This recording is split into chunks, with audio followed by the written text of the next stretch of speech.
സ്തോത്രം. എത്ര സന്തോഷത്തോടെ സ്തോത്രം. തന്ന ആയുസ്സിൽ ഞാൻ രാവിലെ പറഞ്ഞ പോലെ സ്തോത്രം, തന്നിരിക്കുന്ന ശബ്ദവും ആയുസ്സും ആരോഗ്യവും നഷ്ടപ്പെടുത്തി കളയരുത്. ഞാൻ എപ്പോഴും എൻ്റെ സഹോദരിമാരോട് പറയുന്ന ഒരു കാര്യമുണ്ട്. ഈ കൊഴിഞ്ഞ പല്ലും പൊട്ടിയ ചെവിയും മങ്ങിയ കണ്ണും ഇടറിയ ശബ്ദവും വിറയ്ക്കുന്ന കാലുകളും കുഴഞ്ഞ കൈകളും ആകുമ്പോൾ ചിലർ പറയും ഇനി ശേഷിക്കുന്ന കാലം കർത്താവിന് വേണ്ടി. അന്ന് ഭർത്താവിന് വേണ്ട, അന്ന് ഭാര്യയ്ക്ക് വേണ്ട, അന്ന് പിള്ളേരെ കൊണ്ട് ഓൾഡേജ് ഹോമിൽ കൊണ്ട് കളയും. സ്തോത്രം. അപ്പൊ തന്നിരിക്കുന്ന ശബ്ദം, സ്തോത്രം, ഒരിക്കൽ കൂടി പറയാം, തൊണ്ടക്കുഴി ശബ്ദമുള്ളപ്പോൾ അധരം തുറന്ന് ദൈവത്തെ സ്തുതിക്കണം. കാലുകൾക്ക് ദൈവം ബലം തരുമ്പോൾ ഒറ്റ യോഗം മുടക്കരുത്. കരമടിച്ച് ദൈവത്തെ മഹത്വപ്പെടുത്താൻ തരുന്ന അവസരങ്ങളൊന്നും ഒരിക്കലും നഷ്ടപ്പെടുത്തി കളയരുത്. കാരണം നമ്മുടെ കർത്താവ് ജീവിക്കുന്ന ദൈവമാണ്. സ്തോത്രം. ഞാൻ രാവിലെ പറഞ്ഞതുപോലെ ഒരിക്കൽ കൂടി പറയാം, മുസ്ലിങ്ങൾ ഒരു ദിവസം 5 പ്രാവശ്യം നിസ്കരിക്കും. 7 ദിവസം ആകുമ്പോൾ 7 5 35. ഹിന്ദുക്കൾ രാവിലെ ക്ഷേത്രങ്ങളിൽ പോയി കുളിച്ചു തൊഴും, വൈകിട്ട് ദീപാരാധന തൊഴും. ഒരു ദിവസം 2 പ്രാവശ്യം. ഒരാഴ്ചയാകുമ്പോൾ നിങ്ങളോട് പറഞ്ഞു ഞാൻ തന്നെ വാദിയും പ്രതിയാകുക.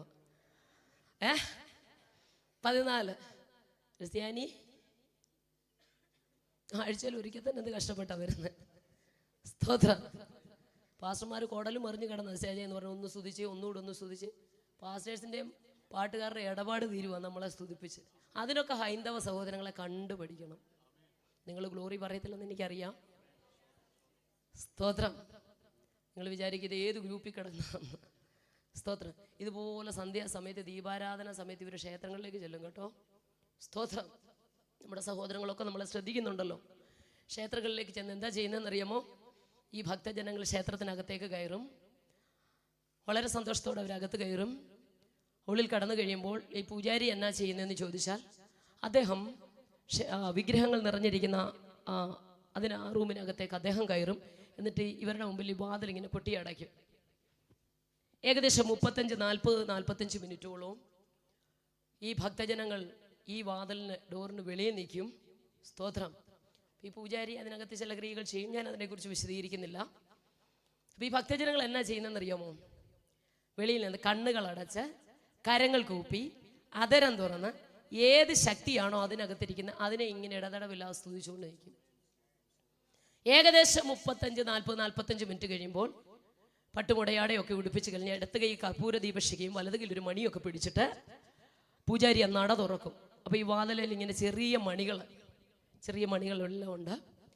ഈ മണിനാഥം ഉയരും. ഉടനെ അപ്പുറത്ത് നിന്ന് ശംഖ് വിളിക്കുന്ന ആളുണ്ട്, ശംഖുനാഥം ഉയരും. വലിയ മണിയടിക്കാൻ വേറെ ആളുണ്ട്. സ്തോത്രം. വെടിനാഥം ഉയരും. ഇതെല്ലാം കൂടെ ആകുമ്പോൾ ഈ ഭക്തജനങ്ങൾ ഇതുവരെ പ്രാർത്ഥിച്ചുകൊണ്ടിരുന്നവർ ഈ വിളി ഉറക്കിയാകും. ചിലർ കമന്റ് വീഴും, ചിലർ ഏത്തപ്പെടും. എന്നെ വളരെ ചിന്തിപ്പിച്ച ഒരു കാര്യം, ഈ 40-45 മിനിറ്റ് ഒരിക്കൽ പോലും അകത്ത് നിൽക്കുന്ന പൂജാരി പുറത്ത് നിൽക്കുന്നവരോട് കണ്ണടച്ചോണേ, കൈകൂപ്പിക്കോണേ, സ്തുതിച്ചോണേ എന്ന് പറഞ്ഞ് ഞങ്ങൾ അവിടെ കേട്ടിട്ടില്ല. സ്തോത്രം. നമ്മുടെ ഇടയിൽ വന്നപ്പോഴാ കൈ കുടഞ്ഞുകൊണ്ട് സ്തുതിക്ക്, തല കുലുക്കിക്കൊണ്ട് സ്തുതിക്ക്. സ്തോത്രം. മുഖത്തോട് മുഖം നോക്കി പല്ല് കാണിക്ക്. സ്തോത്രം. എൻ്റെ അധ്യാപകൻ കൂടിയായ രാജുമേത്ര പാസ്റ്റർ ഭാഷയിൽ പറഞ്ഞാൽ അകം തിളച്ച് മറിയുന്നവൻ ആദരം പൂട്ടിയിരിക്കാൻ പറ്റില്ല. ദൈവത്തിൻ്റെ കൃപ അകത്ത് വ്യാപരിക്കപ്പെട്ട് കഴിഞ്ഞാൽ, കാരണം ജീവനുള്ള ദൈവത്തെ ആത്മാവിലും സത്യത്തിലും ആരാധിപ്പാൻ ഭാഗ്യം ലഭിച്ച ദൈവജനമാണ് നാം. എത്ര സന്തോഷമുണ്ട്. ഞാൻ രാവിലെ പറഞ്ഞതുപോലെ സ്തോത്രം, കർത്താവിന് എന്നാ സന്തോഷമെന്നറിയോ? എന്നാ തൻ്റെ മുമ്പിൽ വെച്ചിരിക്കുന്ന സന്തോഷം ഓർത്തിട്ട് അവൻ അപമാനം അലക്ഷ്യമാക്കി ക്രൂശിനെ സഹിച്ചതുകൊണ്ട് ദൈവസിംഹാസനത്തിന്റെ വലത്ത് ഭാഗത്തിരിക്കുന്നു. എന്താ യേശുവിൻ്റെ മുമ്പിലുള്ള സന്തോഷം? ആ സന്തോഷം മണവാട്ടിയാണ്. സ്തോത്രം. നമ്മളെ ഓർത്തിട്ട്, മണവാട്ടിയെ ഓർത്തിട്ട്, ഈ സഭയെ ഓർത്തിട്ട്, തൻ്റെ മുമ്പിൽ വെച്ചിരിക്കുന്ന സന്തോഷം ഓർത്തിട്ട് അവൻ അപമാനത്തെ അലക്ഷ്യമാക്കി കളഞ്ഞ് ക്രൂശിനെ സഹിച്ചതുകൊണ്ട് ദൈവസിംഹാസനത്തിന് വലത്ത് ഭാഗത്തിരിക്കുക. അങ്ങനെയെങ്കിൽ കഷ്ടവും നിന്ദയും ഭാരങ്ങളും അല്ല ഒരു ദൈവപദത്തിൽ ഏറി വരുമ്പോൾ ഇങ്ങനെ വിരോധം സഹിച്ചവനെ നിങ്ങൾ ധ്യാനിച്ചു കൊള്ളണമെന്ന്. സ്തോത്രം. ഇന്ന് രാത്രിയിലെ അല്പസമയത്തെ ചിന്തയ്ക്കായി ഒരു വേദഭാഗം വായിക്കാൻ ക്രിസ്തു ശരണപ്പെടും. നമുക്ക് എല്ലാവർക്കും സുപരിതമായ ഒരു വേദഭാഗം, സങ്കീർത്തനങ്ങൾ 29-11 വാക്യം.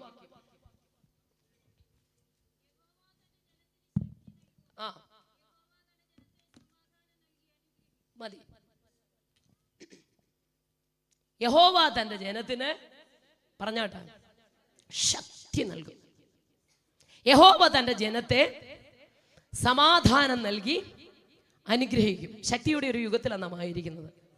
അമേരിക്കയുടെ ശക്തി ഡോളറിലാണ് നിക്ഷിപ്തമായിരിക്കുന്നത്. ജർമ്മനിയുടെ ശക്തി സാങ്കേതിക വിജ്ഞാനത്തിലാണ്. റഷ്യയുടെ ശക്തി അണുബോംബിലാണ്. ചൈനയുടെ ശക്തി ജനസംഖ്യയിലായിരുന്നു. ഇപ്പോൾ കൊറോണ വന്നു കഴിഞ്ഞപ്പോഴെല്ലാം പോയി, പുറത്തിറങ്ങാൻ വയ്യ.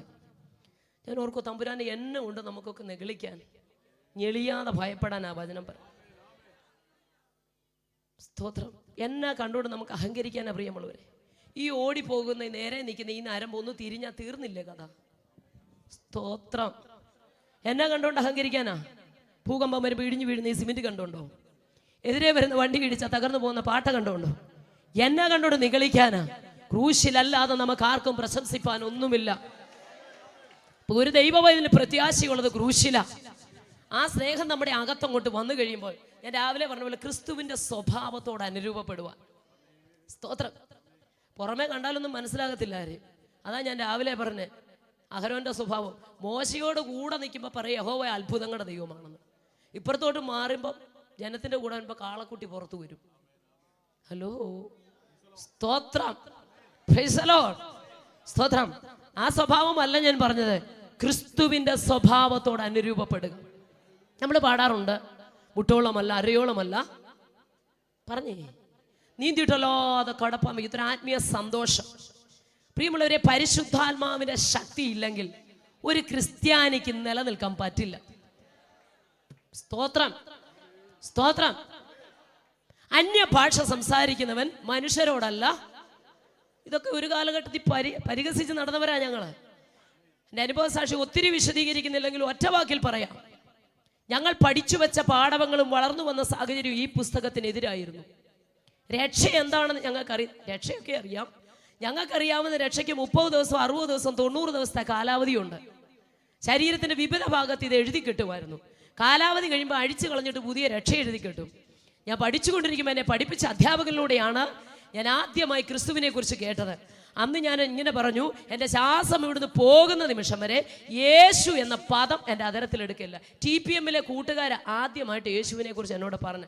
അതുകൊണ്ട് നാട്ടിലും വിവിധ ഇടങ്ങളിൽ TPM ചർച്ച മിക്കയിടത്തും പോകാറുണ്ട്. ശ്രദ്ധിച്ചേ. സ്തോത്രം. അന്ന് ഞാൻ പറഞ്ഞു, എൻ്റെ ശ്വാസം പോകുന്ന നിമിഷം വരെ യേശു എന്ന പദം അതരത്തിലെടുക്കില്ല. ഞങ്ങളുടെ സാർ ഒരു രസികനായിരുന്നു. സാർ പറഞ്ഞു, കൊച്ചാ നീ ശ്വാസം വിടുന്നത് തന്നെ യേശു എന്നാ. അകത്തോട് ശ്വാസം കൊടുക്കുമ്പോൾ പുറത്തോട് പോകുമ്പോൾ ഷൂ. സ്തോത്രം. ദൈവവചനത്തിൻ്റെയൊക്കെ വാക്യങ്ങളെയൊക്കെ സ്തോത്രം പഠിക്കുന്നിടത്ത് കേൾക്കുമ്പോൾ എത്ര പരിഹാസത്തോടുകൂടി അന്യഭാഷ പറഞ്ഞ് ആരാധിക്കുന്നവരെ അന്യഭാഷ പേപ്പറിൽ തിരുത്തി എഴുതിയിട്ട് പറഞ്ഞു. സാറ് പഠിപ്പിച്ച ആദ്യ വചനം ഉണ്ടായിരുന്നു, വചനം ദൈവത്തോടു കൂടിയായിരുന്നു, വചനം ദൈവമായിരുന്നു. ഉടനെ പേപ്പറിനകത്ത് എഴുതും ആദ്യ പ്രാർത്ഥന ഉണ്ടായിരുന്നു, പ്രാർത്ഥന കാപ്പിയോട് കൂടിയായിരുന്നു, പ്രാർത്ഥന കാപ്പിയായിരുന്നു. അങ്ങനെ തിരുവചനങ്ങളെ സത്യങ്ങളെ സ്തോത്രം തിരുത്തി എഴുതുക, അന്യഭാഷ പറഞ്ഞ് ആരാധിക്കുന്നവരെ അന്യഭാഷയെ തിരുത്തി എഴുതുക. യേശു ക്രിസ്തു ക്രിസ്ത്യാനികളുടെ ദൈവമാണ്. സ്തോത്രം. വിദേശ മതമാണെന്നൊക്കെ പറഞ്ഞ് പരിഹസിച്ച് ദൈവനാമത്തെ നിന്ദിച്ചതാ ഞാൻ. പക്ഷെ ഒറ്റ വാക്കിൽ ഇന്ന് രാത്രി ഞാൻ സുവിശേഷം പറയാം. ആരൊക്കെ ഇതിന് വിരുദ്ധമായി കരമുയർത്തിയിട്ടുണ്ടോ അവനെ കൊണ്ടെല്ലാം തമ്പുരാൻ ഇത് ചുമപ്പിച്ചിട്ടുണ്ട്. ആമേൻ പറഞ്ഞേ. ആരൊക്കെ ഇതിന് വിരുദ്ധമായി അതരം തുറന്നിട്ടുണ്ടോ അവരെ കൊണ്ടെല്ലാം പുരുഷാരത്തിന്റെ നടുവിൽ യേശു ക്രിസ്തു ജീവിക്കുന്ന ദൈവമെന്ന് എന്റെ ദൈവം പറയിപ്പിച്ചിട്ടുണ്ട്. അത് കർത്താവിന്റെ വിശ്വസ്തതയാകിയാൽ ഇന്ന് രാത്രി ഞാൻ എന്റെ ദൈവത്തെ വാഴ്ത്തുകയോ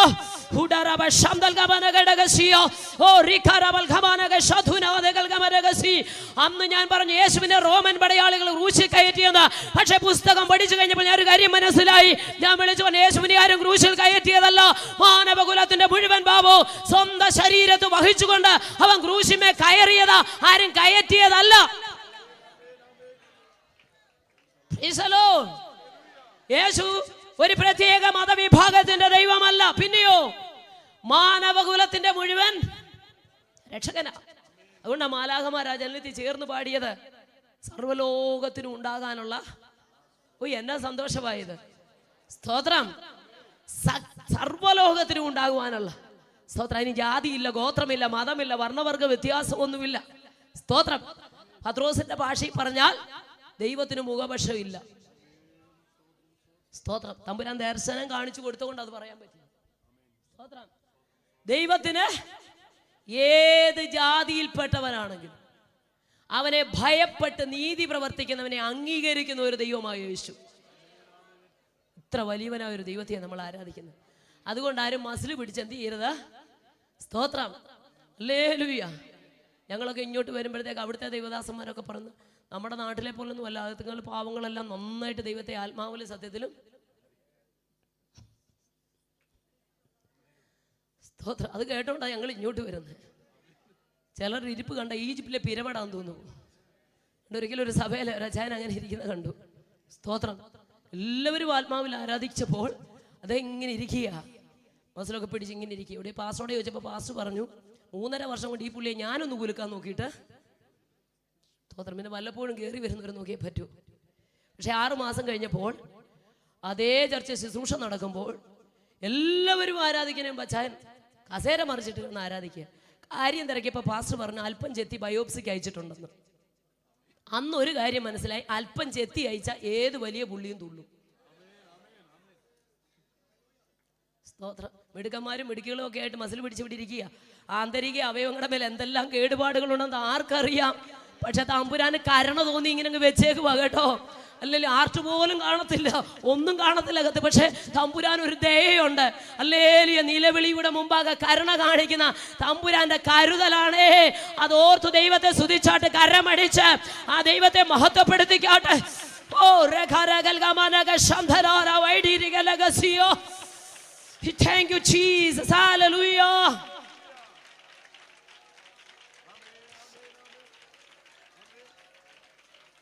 Praise the Lord. ഞാൻ പറയാറുണ്ട്, ഈ ഡോക്ടർമാർ പറഞ്ഞാൽ നമ്മൾ ചെയ്യും. ഈ എന്തെങ്കിലും രോഗമായിട്ട് ഹോസ്പിറ്റലിൽ ചെല്ലുമ്പോൾ ആദ്യം പറയുന്നത് രാവിലെ എണീറ്റ് 1/2 മണിക്കൂർ. ഞങ്ങളൊക്കെ ഈ നിരന്തരം മീറ്റിംഗ്. ഞാൻ കഴിഞ്ഞ 40 ദിവസം ഉപവാസമായിരുന്നു. കഴിഞ്ഞ ഞായറാഴ്ചയാണ് തീർന്നത്. സ്തോത്രം. മിക്കയിടത്ത് യോഗം ഉണ്ടായിരുന്നു. ഇന്നലെ IPC സ്തോത്രം റാന്നി വെസ്റ്റ് സെൻറ്ററിൻ്റെ മീറ്റിംഗ് ആയിരുന്നു. സ്തോത്രം. അതിന് മുമ്പ് വയനാട് IPCയുടെ സെൻട്രൽ കൺവെൻഷൻ കഴിഞ്ഞ് സ്തോത്രം തൃശ്ശൂരും സ്തോത്രം എല്ലായിടവും പ്രസംഗിച്ചിട്ടൊക്കെ ഒത്തിരി ദൂരെ യാത്ര ചെയ്തൊക്കെയാണ് വന്നത്. സ്തോത്രം. ഇന്നലെ രാത്രിയിൽ 2 മണിക്ക് വീട്ടിൽ നിന്ന് ഇറങ്ങിയതാണ്. സ്തോത്രം. ഇന്ന് രാവിലെ 8 മണിയായപ്പോൾ അടിമാലിൽ വന്നു. ദൈവത്തിൻ്റെ കരുതൽ അത്ര വലുതാണ്. ഞാൻ പറഞ്ഞത് സ്തോത്രം, ഈ രാവിലെ വീട്ടിൽ നിന്നൊക്കെ ഇറങ്ങുന്നത് കൊണ്ട് ഈ രാവിലെ ഇങ്ങനെ പ്രത്യേകിച്ച് അവിടെയൊക്കെ വഴി കൂടെ യാത്ര ചെയ്യുമ്പോൾ കാണാം ഓരോ അച്ചായന്മാരും അമ്മാമ്മമാരും രാവിലെ നടക്കാൻ ഇറങ്ങും. പാസ്റ്റർ പോക്കൊക്കെ കണ്ടാൽ തോന്നും, ദൈവമേ അവയവം ഒന്നും അവരുടെ അല്ലെന്ന്. നിങ്ങൾ കണ്ടിട്ടുണ്ട്, ഓരോ അവയവം എടുത്ത് എറിഞ്ഞിട്ട് കൈയൊക്കെ പോകുന്ന കാണണം. ഇവിടെ വന്നിരിക്കുന്ന ഇരിപ്പ്. സ്തോത്രം. നിങ്ങൾ കണ്ടിട്ടുണ്ടോ? കൈയൊക്കെ എടുത്ത് എറിഞ്ഞിട്ടാ പോകുന്നത്. ഇവിടെ വന്ന് മസിലും പിടിച്ചിരിക്കുക. സ്തോത്രം. ദൈവം തന്റെ ജനത്തിന് പറഞ്ഞാട്ടെ. രാവിലെ നമുക്ക് കേട്ടു, നമ്മുടെ ദൈവത്തിന് അസാധ്യമായി എന്തെല്ലാം ലോകം കീഴ്മേൽ മറിഞ്ഞാലും എന്തെല്ലാം പ്രശ്നങ്ങൾ ഉണ്ടായാലും ഞാൻ ഓർക്കും, ദൈവമേ എങ്ങനെ കർത്താവിൻ്റെ സ്നേഹം വിട്ട് മാറാൻ പോകുന്നത് തോന്നുന്നു. ഒത്തിരി പേര് ഈ സ്നേഹമൊക്കെ വിട്ട് മാറിയെന്നൊക്കെ കേൾക്കുന്നു. ഞാൻ പറയാറുണ്ട്, ഈ അനുഭവത്തിൽ കൂടെ വരുന്നവനുമുണ്ട്, അഭിനയത്തിൽ കൂടെ വരുന്നവനുമുണ്ട്. അനുഭവമുള്ള ഒരുത്തനും യേശുവിൻ്റെ സ്നേഹം വിട്ട് മാറാൻ പറ്റത്തില്ല. പെന്തിക്കോസ്തുകാരുടെ കൂടെ ഒന്ന് മാറുന്നതൊന്നും കാര്യമല്ലേ ഞാൻ പറഞ്ഞത്. നമുക്കിപ്പോൾ അതാ അറിയണ്ടേ. കൃപയിലാണോ? പണ്ടൊക്കെ കാണുന്നുണ്ട്, കൃപയിലാണോ എന്നാ ചോദിക്കുന്നത്. ഇന്ന് ഏത് സഭയിലാണെന്നാ ചോദിക്കുന്നത്. സഭയിൽ സ്തോത്രം, ഏത് സഭയാണെന്ന് അറിയണ്ടേ. കാണുമ്പോൾ അതല്ല, കൃപയിലാണോ എന്നാ ചോദിക്കേണ്ടത്. സ്തോത്രം. Praise the Lord. ദൈവത്തിൻ്റെ ആ വലിയ സ്നേഹം എൻ്റെ നല്ല പ്രായത്തിൽ പഠിച്ചുകൊണ്ടിരിക്കുമ്പോൾ എനിക്ക് അനുഭവിക്കാൻ കഴിഞ്ഞു. സ്തോത്രം. എന്നാൽ ആദ്യമായി സംഭവിച്ച ഈ സത്യം കേട്ട് കഴിഞ്ഞപ്പോൾ സ്തോത്രം, പുസ്തകത്തിൻ്റെ താളുകളെ വലിച്ചു കീറി പരുക്കനുള്ള സിമെന്റ് തറയിലേക്കിട്ട് പാരകന്റെ ചെരുപ്പ് കാൽ കിടന്ന് അതുകൊണ്ട് ചവിട്ടി സ്തോത്രം അതേ തുപ്പി നിഷേധിച്ച്, നിങ്ങൾ പറയുന്ന യേശുവിന് ജീവൻ ഉണ്ടെങ്കിൽ അവൻ്റെ ശക്തി ഞാനൊന്ന് കാണട്ടെന്ന് പറഞ്ഞ് ഒരു കൊച്ചു കുഞ്ഞൊരു പേപ്പർ കീറിക്കളയുന്ന ലാഘവത്തോടെ വേദപുസ്തകം വലിച്ചു കീറിയിട്ട് ദൈവശക്തിയെ പരിഹസിച്ച് ചോദിച്ചതാണ്. പക്ഷെ തമ്പുരാൻ പിടിച്ചാൽ ഉലകത്തിൽ ഒരുത്തനും രക്ഷിക്കാൻ കഴിയത്തില്ല. സ്തോത്രം. ദൈവം ഒരു പിടിപിടിച്ചു. ഏത് കരം കൊണ്ട് പുസ്തകം കീറിയോ ആ കരത്തെ തളർത്തി. സ്തോത്രം. ഒരു ചെറിയ ടെമ്പറേച്ചർ തുടങ്ങിയതാ. പുസ്തകം കീറിയ 5-ാം ദിവസം. സാധാരണ ഒരു പനിയിൽ ഒതുങ്ങി നിൽക്കാതെ പെട്ടെന്നുണ്ടായ ദേഹാസ്വസ്ഥത, നിലത്ത് വീണ ഞാൻ ദൃഷ്ടി മറഞ്ഞു, വായിൽ കുടഞ്ഞു രേമ്പതയും ഒന്നും. ബെൽസ്പാൾസി എന്നാ ലോകം പറഞ്ഞത്.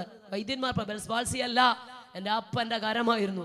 ഏത് കരം കൊണ്ട് പുസ്തകം കീറിയോ ആ കരത്തെ തളർത്തി, ഏത് കാലുകൊണ്ട് ചവിട്ടി തേച്ചോ ആ കാലിനെ തളർത്തി, ഏത് നാവ് കൊണ്ട് തുപ്പിയോ ആ നാവിനെ താത്തു. സ്തോത്രം, ഹല്ലേലൂയ. വചനം കേട്ട ചെവി അതരം കൊണ്ട് അതിനെ നിഷേധിച്ചുകൊണ്ട് വലചെവിയുടെ കേൾവി നഷ്ടപ്പെടുത്തി. എന്തിനേറെ ദിവസങ്ങൾ, ആഴ്ചകൾ, മാസങ്ങളായി മാറി. ഉലകത്തിലെ വൈദ്യന്മാർ ഹല്ലേലൂയ കൈമലർത്തിയിട്ട് ഒടുവിൽ പറഞ്ഞു, നിങ്ങൾ വിശ്വസിക്കുന്ന ദൈവങ്ങളോട് പ്രാർത്ഥിക്കാൻ. സ്തോത്രം.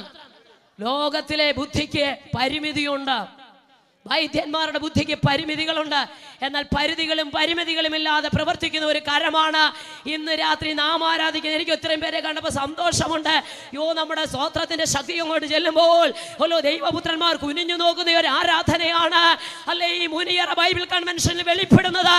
ഇന്ന് രാത്രി മനസ്സോടൊന്ന് ദൈവത്തെ സ്തുതിച്ചാട്ട്, അത് പൂർണ്ണ മനസ്സോടായിരിക്കണം, പൂർണ്ണ ആത്മാവോടായിരിക്കണം, പൂർണ്ണ ശക്തിയോടായിരിക്കണം.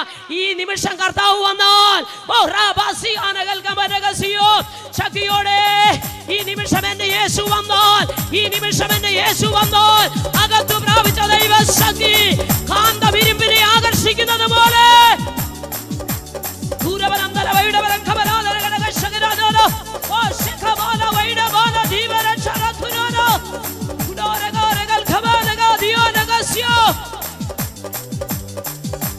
ദൈവശക്തിയുടെ അളവറ്റ വലിപ്പം ഇത് അനുഭവിക്കുന്നവന് ഒതുക്കാൻ ആർക്കും പറ്റത്തില്ലെന്ന് എബ്രായ ബാലന്മാരെ കുറിച്ച് നാം പുസ്തകത്തിൽ വായിച്ചു. ശ്രദ്ധിച്ച എല്ലാവരുടെയും പേരൊന്നും ഇതിനകത്ത് വരികയല്ല കേട്ടോ. വിളിക്കപ്പെട്ടവര് പറഞ്ഞാട്ടെ, പക്ഷെ തെരഞ്ഞെടുക്കപ്പെട്ടവര് അയ്യോ വരവെങ്കിൽ ഇത് ഇത്രയൊന്നും ഞാൻ പോകില്ല, പക്ഷെ പോകാൻ ഓടിക്കണം, എനിക്ക് പോണം, എനിക്ക് പോണം. ആദാമ്യ പാപത്താൽ ജലപ്രളയത്താൽ സർവശക്തനായ ദൈവം ഈ ഭൂമിയെ നശിപ്പിച്ചപ്പോൾ ഒറ്റ കുടുംബമേ രക്ഷപ്പെട്ടുള്ളൂ. ആരാ? നീതി പ്രസംഗിയായ, ഒന്ന് ഉറക്കെ പറ സഹോദരങ്ങളെ, നോഹയും കുടുംബം മാത്രമേ ഇതിനകത്തൊന്നും രക്ഷപ്പെട്ടുള്ളൂ. കാരണം പണിയാൻ പറഞ്ഞ പോലെ പണിഞ്ഞു, ചെയ്യാൻ പറഞ്ഞതുപോലെ ചെയ്തു. സ്തോത്രം. സാധ്യതകളില്ലാത്ത വിഷയത്തെ നോക്കി അങ്ങോട്ട് പ്രസംഗിച്ചു. മഴ ഇന്ന് വരെ കണ്ടിട്ടില്ലാത്ത ജനത്തിന്റെ നടുവിൽ സംഭവിക്കുമെന്ന് പരിഹാസ ശരങ്ങൾ ചുറ്റും കേൾക്കുമ്പോൾ, അല്ലെ പരിഹാസി ഹല്ലേലൂയ അല്ലെ പരിഹസിക്കുമ്പോൾ, ഇതൊന്നും നോഹയ്ക്കൊരു വിഷയമല്ല. ഉടയവൻ പറഞ്ഞതാണെങ്കിൽ ആകാശം മാറിയാല് ഭൂമി മാറിയാല് ദൈവിക വചനത്തിന് മാറ്റമില്ലെങ്കിൽ സർവശക്തൻ പറഞ്ഞത് അങ്ങനെ സംഭവിക്കും. സ്തോത്രം. ഓർക്കുക, തമ്പുരാനെ ഒത്തിരി ഒന്നും നേടിയില്ലല്ലോ, സ്വന്തം കുടുംബത്തെ നേടാൻ പറ്റിയല്ലോ. ഹലോ, സ്തോത്രം. അയ്യോ അപ്പം അതുപോലെ അനുസരിച്ചുകൊണ്ട് ആ മക്കൾ ഇതിനകത്ത് കയറിയത്, മരുമക്കൾ ഇതിനകത്ത് കയറിയത്. വേറൊരു അപ്പനുണ്ടായിരുന്നു, ലോത്തെന്നാ പേര്. ഇറങ്ങി തിരിച്ച് അബ്രഹാം കൂടാരത്തിന്റെ വാതിക്കലിരിക്കുമ്പോൾ ലോത്ത് എവിടെ ഇരുന്നു പറഞ്ഞാട്ടെ. അങ്ങനെ മാടക്കടയിലും പീടികയിലും ഒക്കെ പോയിരിക്കുക അപ്പൻ. സ്തോത്രം. ആ അപ്പൻ ചെന്ന് മക്കളോട് പറഞ്ഞു, താമ്പുരാൻ തീയും ഗന്ധവും ഒക്കെ അയക്കുമെന്ന് പറയുന്നു. അപ്പം കളി പറഞ്ഞെന്നു. എപ്പോഴും ഇങ്ങനെ കളി പറഞ്ഞുകൊണ്ട് സൊറ പറഞ്ഞുകൊണ്ട് അവിടെ പോയിരിക്കുന്ന അപ്പം പറഞ്ഞ ഏത് മക്കളാ കേൾക്കുന്നത്? സ്തോത്രം. പക്ഷെ തമ്പുരാൻ പറഞ്ഞതുപോലെ, ദൈവം പറഞ്ഞതുപോലെ അനുസരിച്ച് നീതിപ്രസംഗിയുടെ കുടുംബം ഇതിനകത്ത് കയറി. അപ്പൊ നോക്കി, അന്നും ഒരു ചെറിയ ഗണം, ചെറിയ കൂട്ടം. സ്തോത്രം. സോദോമിന്റെ പാപം ദൈവസ്ഥലെത്തിയപ്പോൾ തീയും ഗന്ധകവും ദൈവം അയച്ചു. അബ്രഹാം ഇടിവിൽ നിന്നിന്റെ പരിണിത ഫലമായി ഒരു കുടുംബം രക്ഷപ്പെട്ടു. ഒരുത്തി ഉപ്പുതൂണായെങ്കിലും ലോത്തും കുടുംബം മാത്രം. നിങ്ങൾ നോക്കി, എപ്പോഴും ചുരുക്കമാണ്. സ്തോത്രം. മിദ്യാന്യരോടുള്ള ഇസ്രായേലിന്റെ യുദ്ധത്തിൽ സ്തോത്രം ഒത്തിരി പേര് ഗിദെയോൻ കണ്ടുവച്ചിട്ടുണ്ടായിരുന്നു. പക്ഷെ തമ്പുരാൻ തെരഞ്ഞെടുത്തവരുടെ കൂട്ടത്തിൽ സ്തോത്രം കൈ വായ്ക്ക് വെച്ച് നക്കി കുടിക്കുന്ന, സ്തോത്രം നക്കി കുടിക്കുന്ന, നായെ പോലെ നക്കി കുടിക്കുന്ന യജമാന സ്നേഹമുള്ളവർ 300 എണ്ണത്തെ മാത്രമേ തെരഞ്ഞെടുത്തുള്ളൂ. എവിടെയും ചുരുക്കം. ഓർത്തോണം, 20 വയസ്സിന് മേലുള്ള 6 ലക്ഷത്തി ചില്ലുവാനും പേരുണ്ടായിരുന്നു, പുരുഷന്മാർ മാത്രം.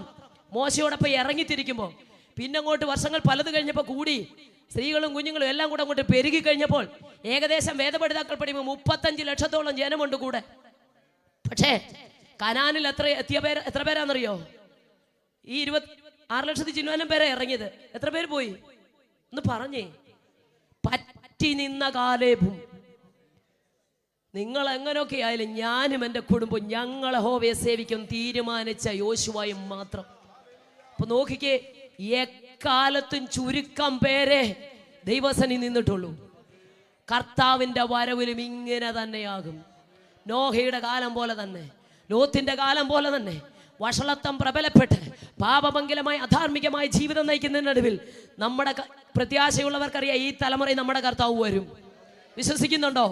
ഈ തലമുറയിൽ നമ്മുടെ കർത്താവ് വരും. പക്ഷെ ഒരു കാര്യം തമ്പുരാൻ പറയുന്നുണ്ട്, രണ്ടുപേർ ഒരു കിടക്കയിലായിരിക്കും, ഒരാളെ കൈക്കൊള്ളും, രണ്ടുപേർ പൊടിച്ചുകൊണ്ടിരിക്കും, ഒരുത്തിയെ കൈക്കൊള്ളും. അങ്ങനെയെങ്കിൽ ദൈവമേ, എടുക്കപ്പെടുന്നവരുടെ കൂട്ടത്തിൽ ഇന്ന് രാത്രി എത്ര പേർക്ക് പ്രത്യാശയോടെ കർത്താവേ എക്കാലത്തും ചുരുക്കം പേരെ ഉണ്ടായിരുന്നുള്ളൂ. ദൈവമേ, കൈവിടപ്പെട്ടു പോകരുതേ. വില കൊടുത്തത് വെറുതെയാകല്ലേ, മാറി നിന്നത് വെറുതെയാകല്ലേ, തീരുമാനമെടുത്തത് വെറുതെയാകല്ലേ, വർജനമാചരിച്ച് വെറുതെയാകല്ലേ. Oh, we thank you, Jesus. Hallelujah. പലരും വീണുപോയി, ഭക്തന്മാർ ഇല്ലാതെ പോകുന്നു, വിശ്വസ്തന്മാർ മനുഷ്യപുത്രന്മാരുടെ കുറഞ്ഞുകൊണ്ടിരിക്കുന്നു, ചിലത് പുറകിലോട്ട് പോകുന്നു. എന്നെ വളരെ ചിന്തിപ്പിച്ച കാര്യം, ഈ അകത്തുള്ളവർക്ക് അറിവില്ലെങ്കിലും പുറത്തുള്ളവർക്ക് അറിവുണ്ട്. 3.5 വർഷം കൂടെ നടന്നപ്പോഴെല്ലാം മരിച്ചവരെ ഉയർപ്പിക്കുന്നു, എന്തൊക്കെ അത്ഭുതങ്ങളാണ് ചെയ്തേ. സ്തോത്രം. ഒരു പ്രശ്നം വന്നപ്പോൾ ഓശന്ന ഓശന്ന പാടിയവനെല്ലാം ക്രൂശിക്കുക എന്ന് പറഞ്ഞ് കഷ്ടം മാറിയവനും കുഷ്ഠം മാറിയവനും എല്ലാം പോയി. ഒടുവിൽ യേശു മരിച്ചു, അടക്കപ്പെട്ടു. അരിമത്യക്കാരനായ യോസഫിന്റെ പുതിയതായി നിർമ്മിച്ച കല്ലറയ്ക്കകത്ത് അടക്കം ചെയ്തു. കൂടെ നടന്നവരങ്ങോട്ട് പോയി. ചിലര് ഇതൊക്കെ ശരിയായിരുന്നു എന്നും പറഞ്ഞ് വഴി കൂടെ എമ്മോസിലൂടെ പറഞ്ഞുകൊണ്ട് നടന്നു. ചിലർ 4 ചുവരിനകത്ത് പേടിച്ചു പോയിരുന്നു. സ്തോത്രം. ഒരുത്തനിൻ്റെ ഇടയ്ക്ക് ഞാൻ പഴയ പണിക്ക് പോവാ, ഏതായാലും കക്ഷി പോയി. സ്തോത്രം. യേശു പോയി, ഞാൻ വലയെടുത്തു, ഞാൻ പടകെടുത്തു, നിങ്ങൾ വരുന്നുണ്ടോ? അവൻ തന്നല്ല. സ്തോത്രം. സകലയാണ്. സ്തോത്രം. അവനോ കുഴപ്പപ്പെടാതെ നിന്നിട്ട് സകലയണത്തിനെയും വലിച്ചുകൊണ്ട് പോവുക. അങ്ങനെയുണ്ട് കുറേ. സ്തോത്രം. ഞാൻ പോവാ പഴയ പണിക്ക്, നിങ്ങൾ വരുന്നോന്ന്. സ്തോത്രം. ഇങ്ങനെ പ്രശ്നമാ. 3.5 വർഷം കൂടെ നടന്ന് കേട്ടതാ ഉയർക്കുവന്ന്. ഹലോ, ഇവിടെ ചിലർ പടകെടുക്കാൻ പോയി, വലയെടുക്കാൻ പോയി, പേടിച്ചരണ്ടിരിക്കുന്നു. ഇങ്ങനെ തന്നെയാണെന്ന് വഴി കൂടെ പറഞ്ഞുകൊണ്ട് നടക്കുന്നു. പക്ഷെ പുറത്തു നിന്ന് ആൾക്കാരെ കണ്ടു. സിയോൻ ഗീതാവലി പാടാൻ വന്നില്ല, പായിട്ട് പ്രാർത്ഥിക്കാൻ വന്നില്ല, തമ്പേർ അടിച്ചില്ല, കൈ അടിച്ച് പൊട്ടിച്ചില്ല. പക്ഷെ അവർ പറഞ്ഞു കേട്ടോ, ഇച്ചിരി കട്ടി വാക്കാണെങ്കിൽ ഞാനത് ഉപയോഗിക്കുന്നില്ല. ഇവൻ ജീവനോടെ ഇരുന്നപ്പോൾ പറഞ്ഞു ഉയർക്കുവന്ന്. അതുകൊണ്ട് നമുക്ക് കാവൽക്കൂട്ടം എന്തോ മനസ്സിലായെന്ന് എനിക്കറിയത്തില്ല. സ്തോത്രം. അല്ലേ, അതെങ്കിലും ഒരു ബോധ്യം ഉണ്ടായല്ലോ. സ്തോത്രം. ഇവിടെ പടകും വലയും ഒക്കെ വലിക്കാൻ പോവാ. പുറത്ത് നിന്നവൻ പറയാ ജീവനോടെ ഇന്നപ്പോ തമ്പേറടിക്കാനൊന്നും വന്നില്ല, സിയോൻ ഗീതാവലി പാടാൻ വന്നില്ല, കൈയടിച്ച് പൊട്ടിക്കാനും വന്നില്ല. പക്ഷെ പുറത്ത് നിന്നവൻ പറയുക, അങ്ങനെയെങ്കിൽ ഒരു കാര്യം എനിക്കറിയാം, ഈ പന്തലിനകത്തല്ല, വീടുകളിൽ, വീതികളിൽ, വഴിയോരങ്ങളിൽ, വരാന്തകളിൽ, കടത്തണ്ടകൾ, വാഹനങ്ങൾ ഞങ്ങളെ ശ്രദ്ധിക്കുന്ന മാന്യ ശ്രോതാവേ, ജാതി നോക്കാതെ, കുലം നോക്കാതെ, കളർ നോക്കാതെ, അല്ലെ കുടുംബ പശ്ചാത്തലം നോക്കാതെ, ഇന്ന് രാത്രി കൈക്കൊള്ളുന്ന ഏവനെ അംഗീകരിക്കുന്ന ഒരു യേശു, ശക്തി പകരുന്ന ഒരു യേശു, അല്ല മനസ്സലിയുന്ന ഒരു യേശു, ജീവിക്കുന്ന ഒരു യേശു, പ്രവർത്തിക്കുന്ന ഒരു യേശു ഇന്ന് രാത്രി ഇവിടെ വന്നിട്ടുണ്ട്. കരം ഉയർത്തിയ ദൈവത്തെ ഒന്ന് സ്തുതിച്ചാട്ടെ. Jesus, hallelujah. ഇത്ര സന്തോഷമായി ദൈവത്തെ ആരാധിക്കുന്നത്. എനിക്ക് 84 വയസ്സുള്ള ഒരു അമ്മയുണ്ട്. എപ്പോഴും പറയുന്ന ഒരു കാര്യമുണ്ട്, മക്കളെ പണ്ടേ നമുക്കിത് അറിയാൻ പറ്റിയില്ലല്ലോ, നിങ്ങളുടെ ഇരിപ്പ് കണ്ടിട്ട് വന്ന് പെട്ടുപോയല്ലോ എന്ന് പറഞ്ഞു. സ്തോത്രം. ഹല്ലേലൂയ. രാമനാമം മാത്രം ജപിച്ചമ്മ ഇടതടവില്ലാതെ സ്തോത്രം പറയുമ്പോൾ ഈ 84-ാമത്തെ വയസ്സിൽ ഈ സ്റ്റേജിൽ ഞാൻ നിൽക്കുമ്പോഴും എനിക്ക് വേണ്ടി മുട്ടുമടക്കി ദൈവസന്നിധിയിൽ പ്രാർത്ഥിക്കുക. യോഗം കഴിയുമ്പോൾ ഞാൻ വിളിക്കും, യോഗത്തിന് കയറുമ്പോൾ ഞാൻ വിളിക്കും. അല്ലെ, മാതാപിതാക്കളുടെ കണ്ണുനീര് വസ്ത്രത്തിൽ പറ്റി മാഞ്ഞു പോകത്തില്ല, അത് തലമുറകൾക്ക് കൈമാറ്റം ചെയ്യപ്പെടും. ഇന്ന് രാത്രി മാതാവേ, നീ ഒഴുക്കുന്ന കണ്ണുനീര്, പിതാവെ ഒഴുക്കുന്ന കണ്ണുനീര് ഒരിക്കലും നഷ്ടപ്പെട്ടു പോകത്തില്ല. കാരണം വല്ലാത്തൊരു കാലഘട്ടത്തിലാണ് നാം ആയിരിക്കുന്നത്. കരയണം. സ്തോത്രം. വല്ലാത്തൊരു കാലഘട്ടം. മൃഗത്തെക്കാൾ അധമമായ അനുഭവത്തിലാ ഇന്ന് മാനവകുലം മുന്നോട്ട് പോയിക്കൊണ്ടിരിക്കുന്നത്. സ്തോത്രം. വല്ലാത്തൊരു കാലഘട്ടം. അപ്പച്ചന്മാർ, അമ്മച്ചിമാർ നമ്മുടെ ഇടയിലുണ്ട്. ചോദിക്കേ, തലയ്ക്ക് കൈവച്ചോണ്ട് അവർ പറയും, മക്കളെ, ഞങ്ങളുടെ കാലത്തൊന്നും ഞങ്ങൾ കേൾവി പോലും ഇല്ലാത്ത വാർത്തകളാണ് ഇന്നിന്റെ മീഡിയയിൽ കൂടെ കാണുകയും കേൾക്കുകയും വായിക്കുകയും ചെയ്യുന്നത്. സ്തോത്രം. മൃഗത്തെക്കാൾ അധമമായ ഒരു അനുഭവം. ഭാര്യ ഏതാണെന്നറിയത്തില്ല, ഭർത്താവ് ആരാന്നറിയത്തില്ല. സ്തോത്രം. നൊന്ത് പ്രസവിച്ച കുഞ്ഞുങ്ങൾ ഏതാണെന്നറിയത്തില്ല, ജന്മം തന്ന അപ്പനും അമ്മയും ഏതാണെന്നറിയത്തില്ല, കൂടെ പിറന്നവരെ അറിയത്തില്ല, കൂട്ടുകാരെ അറിയത്തില്ല, കൂടെ പായിരിക്കുന്നവരെ അറിയത്തില്ല. വല്ലാത്തൊരു കാലഘട്ടം. പത്രത്തിന്റെ താളുകൾ മറിക്കുമ്പോൾ അയ്യോ എന്നറിയാതെ വിളിച്ചു പോകാം. TV ഓണാക്കുമ്പോൾ ഭയപ്പെടുത്തുന്ന കാഴ്ചകളാണ് കാണുന്നത്. സ്തോത്രം. കൊടും ക്രൂരതയിലേക്ക്, മൃഗ സ്വഭാവത്തിലേക്ക് മനുഷ്യൻ മാറിക്കഴിഞ്ഞു. സ്തോത്രം. എന്തുകൊണ്ടാണെന്നറിയാമോ? മനുഷ്യനെ നിറഞ്ഞു നിൽക്കുന്ന പാപമായതിനു കാരണം. പാപം ഒരു അവയവമല്ല, ആയിരുന്നെങ്കിൽ അങ്ങ് മുറിച്ചു മാറ്റായിരുന്നു. രക്തത്തിൽ രൂഢമൂലമായി കിടക്കുന്ന പാപം അങ്ങനൊന്നും മാറത്തില്ല. കൂട്ടുകാരനെ കുത്തിനു പിടിച്ചിട്ട്, കൂട്ടുകാരനെ കുത്തിക്കൊന്നിട്ട്, അയൽക്കാരന്റെ അതിര് മാന്തിയിട്ട്, മറ്റുള്ളവർക്കെതിരെ ആഭിചാരം ചെയ്തിട്ട്, ആ കരം കൊണ്ട് അനാഥർക്ക് അന്നദാനം ചെയ്താലും, ആ കരം കൊണ്ട് പിടിപ്പണം വാരിയാലും, ആ കരം കൊണ്ട് കുരിശു ചുമന്നാലും മനുഷ്യനെ നിറഞ്ഞു നിൽക്കുന്ന പാപം മായ്ക്കപ്പെടത്തില്ല. ഒരുപക്ഷെ ചെയ്തു കൂട്ടിയ പാപത്തിന് ഈ ലോക കോടതിയുടെ കണ്ണുവെട്ടിച്ച് രക്ഷപ്പെട്ടാലും അയാളിൽ വെളിപ്പെടുന്ന ഒരു സ്വർഗീയ കോടതിയുണ്ട്. അവിടെ നിന്ന് മാനവകുലത്തിന് രക്ഷയില്ല.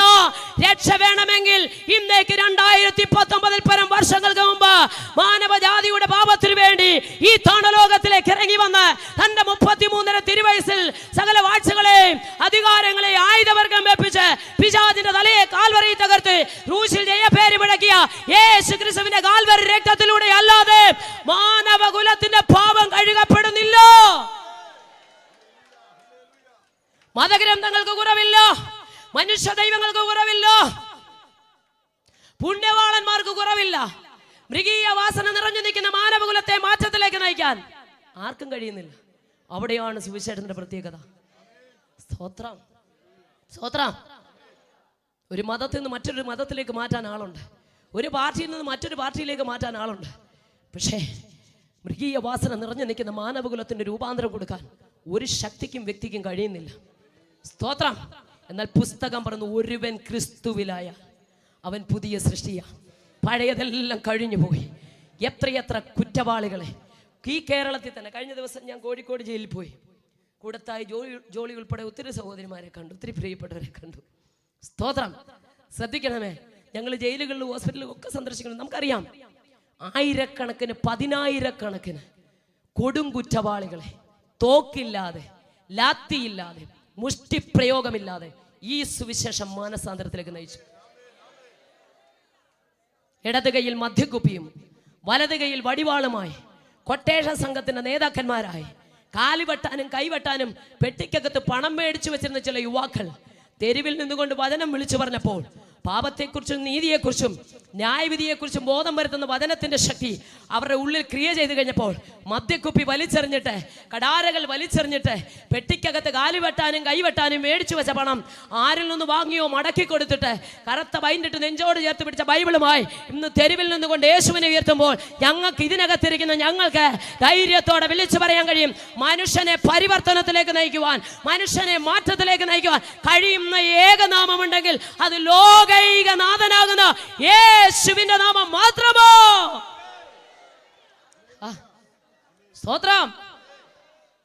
ആയിരക്കണക്കിന് കൊടും കുറ്റവാളികളെ നിത്യതയിൽ വിശ്രമിക്കുന്ന മുഹമ്മദ് ചന്ദ്രൻ പാസ് ഉൾപ്പെടെ, ഗീതാകൃഷ്ണൻ പാസ് ഉൾപ്പെടെ, സ്തോത്രം, അല്ലേ, മദ്രാസിലെ മോൻ ഉൾപ്പെടെ, ടിയു ബേബിച്ചൻ ഉൾപ്പെടെ, സ്തോത്രം, ആലപ്പുഴക്കാരൻ ഭീകരൻ രാജേഷ് ഉൾപ്പെടെ, സ്തോത്രം, ആയിരക്കണക്കിന് കൊടും കുറ്റവാളികൾ ഇന്ന് കർത്താവിന്റെ സാക്ഷികളാണ്. സ്തോത്രം. എന്തെല്ലാം പ്രസിദ്ധി പോയതാണെന്നറിയാവരൊക്കെ. 380-ലധികം കേസുകൾ ഉണ്ടായിരുന്നു മുഹമ്മദ് ചന്ദ്രൻ പാസക്ക്. സ്തോത്രം. വിഗ്രഹമോഷണം ഉൾപ്പെടെ. മാത്രമാണോ, മറ്റ് പറയപ്പെട്ട ദൈവദാസന്മാരെല്ലാവരും, സ്തോത്രം, കഞ്ചാവ് കൃഷി ഒറ്റിക്കൊടുത്തവനെ കുത്തിക്കൊന്നു. സ്തോത്രം, ഹല്ലേലൂയ. തങ്ങൾക്ക് മുമ്പേ തടസ്സമായി നിന്ന സകലത്തിനെയും തകർത്ത ഈ പ്രിയപ്പെട്ടവർ ജയിലിൽ കിടന്നുകൊണ്ട് വചനത്തിന്റെ ശക്തമായ മർമ്മം വെളിപ്പെട്ടപ്പോൾ പാപം മോചിച്ചു തരുന്ന ഒരു യേശുവുണ്ട്, ജീവൻ തരുന്ന ഒരു ദൈവമുണ്ട്. നിത്യത കരഗതമാക്കുവാൻ ഈ ദൈവത്തിൽ പ്രത്യാശ വെക്കണം ബോധ്യം വന്നപ്പോൾ അവർ പാപത്തെ പൂർണ്ണമായി ഉപേക്ഷിച്ചു. ദൈവശക്തിയാൽ അവർ നിറയപ്പെട്ടെങ്കിൽ എവിടെ പോയാലും, കേട്ടോ, സ്തോത്രം, അങ്ങനെയുള്ളവരുടെ പേര് മാത്രമേ ഇതിനകത്ത് വരുന്നുള്ളൂ. നമുക്കറിയാം. സ്തോത്രം. Praise the Lord. എബ്രായ ബാലന്മാരെ കുറിച്ച് പുസ്തകം നമ്മൾ പഠിക്കുന്നു. സ്തോത്രം. പുസ്തകം നമ്മൾ പഠിക്കുന്നത് ഇങ്ങനെയാ. ഒരുപാട് പേര്, ഒത്തിരി പേര്, നിങ്ങൾ ഇവിടെ ശ്രദ്ധിച്ചേ. സ്തോത്രം. പിടിച്ചുകൊണ്ടുപോയി. പക്ഷെ പ്രമാണത്തിന് വേണ്ടി നിന്നവന്റെ പേരെ ഇതിനകത്തുള്ളൂ. ഹലോ, ആരെങ്കിലും അങ്ങോട്ട് പോയി നിങ്ങൾ അങ്ങോട്ട് നോക്കാതെ ഇങ്ങോട്ട് നോക്കുന്നേ. സ്തോത്രം. ഒത്തിരി പേരെ പിടിച്ചുകൊണ്ടുപോയി. ഇന്ന് എബ്രായ ബാലന്മാരെ നിങ്ങൾ നോക്കിയേ. എനിക്ക് ഒത്തിരി സന്തോഷം അത് പറയുമ്പോൾ. രാജ്യം മാറി, ഭരണം മാറി, ഭരണകർത്താവ് മാറി, ഭാഷ മാറി. കൽദയ ഭാഷ പഠിപ്പിച്ചെന്ന് അവിടെ എഴുതിയിട്ടുണ്ട്. ഇവരെ പ്രവാസത്തിലേക്ക് പിടിച്ചുകൊണ്ട് പോയി. ഒത്തിരി പേരെ പിടിച്ചുകൊണ്ട് പോയ പേരൊന്നുമില്ല, പ്രമാണത്തിന് വേണ്ടി നിന്നവരുടെ പേരേ ഉള്ളൂ. ഇപ്പൊ രാജ്യം മാറി, ഭരണകർത്താവ് മാറി, ഭരണം മാറി, പേര് മാറി, ഭാഷ മാറി, വസ്ത്രധാരണത്തിന് മാറ്റമുണ്ട്. അകത്തിരിക്കുന്ന പ്രമാണത്തിന് ഒരിക്കലും ഒരു മാറ്റമില്ല. 30 അടി ഉയരമുള്ളതൊന്ന് മുന്നിൽ കൊണ്ട് നിർത്തിയിട്ട് ജാതിക രാജാവായ നെബൂഖദ്നേസർ വിളിച്ചു പറഞ്ഞു, കാഹളം, തമ്പുരു, കുഴല് ഇതെല്ലാം ഊതുമ്പോൾ നിങ്ങൾ ഇതിന്റെ മുമ്പിൽ വീഴണം. നിങ്ങൾ എന്നെ ശ്രദ്ധിച്ചേ. രാജ്യം മാറി. നാട്ടിലെ MLA അല്ല അത് പറഞ്ഞ്, പഞ്ചായത്ത് പ്രസിഡന്റ് അല്ല പറഞ്ഞ്, വാർഡ് മെമ്പർ അല്ല പറഞ്ഞ്. രാജ്യം ഭരിക്കുന്ന മഹാരാജാവിന് അടിമകളോടുള്ള കൽപ്പനയാണ്. മണിക്കൂറുകൾ മുമ്പ് വരെ ഈ മഹാരാജാവ് എന്തെങ്കിലും കൽപ്പിച്ച ഈ അടിമകൾ എന്നാ ചെയ്യുന്നതെന്നറിയാമോ? ചെന്ന് ഓച്ചാനിച്ച് നിന്നിട്ട് മഹാരാജൻ അടിയൻ ഇതാ എന്ന് പറഞ്ഞ് അടിമകളാ. പക്ഷേ പ്രമാണത്തിന്റെ കാര്യം വന്നപ്പോ മുഖഭാവം അങ്ങ് മാറി. രാജ്യം മാറിയാലും ഭരണകർത്താവ് മാറിയാലും ഭരണം മാറി വന്നാലും ഭാഷ മാറിയാലും വേഷവിധാനത്തിന് മാറ്റമുണ്ടായാലും ഭക്ഷണ രീതിക്കൊക്കെ മാറ്റമുണ്ടായാലും അകത്തിരിക്കുന്ന പ്രമാണത്തിന് ഒരിക്കലും ഒരു മാറ്റമില്ല. രാജാവ് എന്ന് പോലും വിളിച്ചു, നെബൂഖദ്നേസറേ, ഈ കാര്യത്തിൽ മാത്രം ഉത്തരം പറയാൻ ഞങ്ങൾക്ക് ആവശ്യമില്ല. ഞങ്ങൾ സേവിക്കുന്ന ദൈവം ജീവിക്കുന്നു. അവൻ ഞങ്ങളെ വിടുവിക്കും. വിടുവിച്ചില്ലെങ്കിലും വീഴുകയില്ല. അതാ തീരുമാനം. സ്തോത്രം. വിടുവിച്ചില്ലെങ്കിലും വീഴത്തില്ല. സ്തോത്രം. 7 മടങ്ങ് ശക്തി കൂടിയ തീക്കകത്തേക്ക് വലിച്ചെറിഞ്ഞു. വളരെ ശ്രദ്ധിക്കണം. സ്തോത്രം. തീയുടെ മണം പോലും ഏശിയില്ല, ഒരു രോമം പോലും കരിഞ്ഞില്ല, കാൽച്ചട്ടയ്ക്ക് പോലും കേട് സംഭവിച്ചില്ല. എന്തുകൊണ്ടാ? ഒന്നാമനായി ദൈവപുത്രൻ അവിടെ ഇറങ്ങി. ഇപ്പൊ ചിലര് പറഞ്ഞല്ല 4-ാമനെന്ന്. അത് അവൻ നോക്കിയപ്പോഴാ. ജാതിക രാജാവിന്റെ കണ്ണിന്റെ മുമ്പിൽ അവന് 4-ാമനോ 5-ാമനോ ആയിക്കോട്ടെ, അകത്ത് കിടക്കുന്ന സഹോദരങ്ങൾ പറയും, ഞങ്ങളുടെ ജീവിതത്തിൽ പ്രതികൂലത്തിന്റെ നടുവിൽ ഞങ്ങൾക്ക് വേണ്ടി ഇറങ്ങി വന്നവൻ 4-ാമനല്ല, അവൻ 1-ാമനാണ്. എനിക്ക് ഒത്തിരി സന്തോഷം തോന്നിയത് ഇതെല്ലാം അങ്ങോട്ട് കണ്ട് ആപാത ചൂട് നോക്കിയിട്ട് രാജാവ് പറയുക, യു കാഴ്ചത്തൊക്കെ ഒരു കേട് എന്ന് വെച്ചാൽ ചപ്പൽ പോലും കേട് സംഭവിച്ചിട്ടില്ല, മെതിയടി കരിഞ്ഞിട്ടില്ല, രോമം കരിഞ്ഞിട്ടില്ല, ഇതിന്റെ മണം പോലും വേശിട്ടില്ല. എന്നിട്ട് 3:29 ഈ രാജാവ് വിളിച്ചു പറയുന്നൊരു കാര്യം ഞാൻ അറിയാതെ തുള്ളിപ്പോയത് കണ്ടപ്പോൾ, ഈ വിധത്തിൽ വിടുവിപ്പാൻ കഴിയുന്ന മറ്റൊരു ദൈവമില്ല.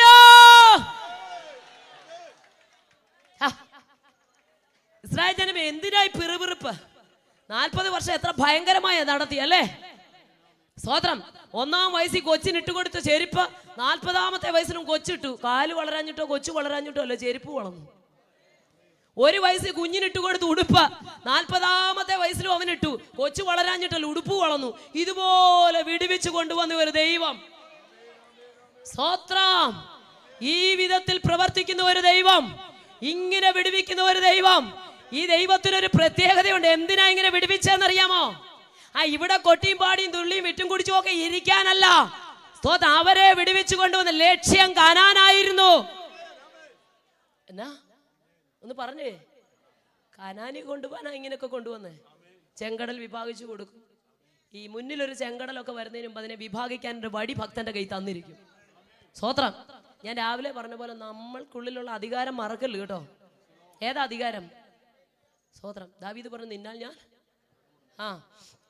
എൻ്റെ ദൈവത്താൽ ഞാൻ പ്രശ്നങ്ങളെ പഴയ നിയമഭക്തൻ ചാടിക്കിടക്കണമായിരുന്നു. എന്നാൽ പുതിയ നിയമഭക്തൻ പറഞ്ഞു, നീ പ്രശ്നത്തെ ചാടിക്കിടക്കണ്ട, ഈ മലയോട് ചാടി കടലിൽ പോകാൻ നീ കൽപ്പിച്ചാൽ മതി. അങ്ങനെ ഒരു അധികാരമാണ് നിന്റെ നാവിന്മേലുള്ളതാ. സ്തോത്രം. നീ ചാടണ്ട പ്രശ്നത്തെ, യേശുവിൻ നാമത്തിൽ മാറിപ്പോകാൻ പറഞ്ഞ പുതിയ നിയമഭക്തന്റെ മേൽ കൊടുത്തിരിക്കുന്ന അധികാരം ഇതാ. ഈ ജനത്തെ എത്ര അത്ഭുതമായിട്ടാണ് വിടുവിച്ചേ. ഞാനിതൊക്കെ വായിച്ചങ്ങ് ധ്യാനിക്കും രാത്രിയുടെ യാമങ്ങളിലൊക്കെ. സ്തോത്രം. നോക്കിക്കേ, മുന്നിൽ പോയ ദൈവത്തിന്റെ തേജസ്, മുന്നേ പോയ ദൈവത്തിന്റെ തേജസ്.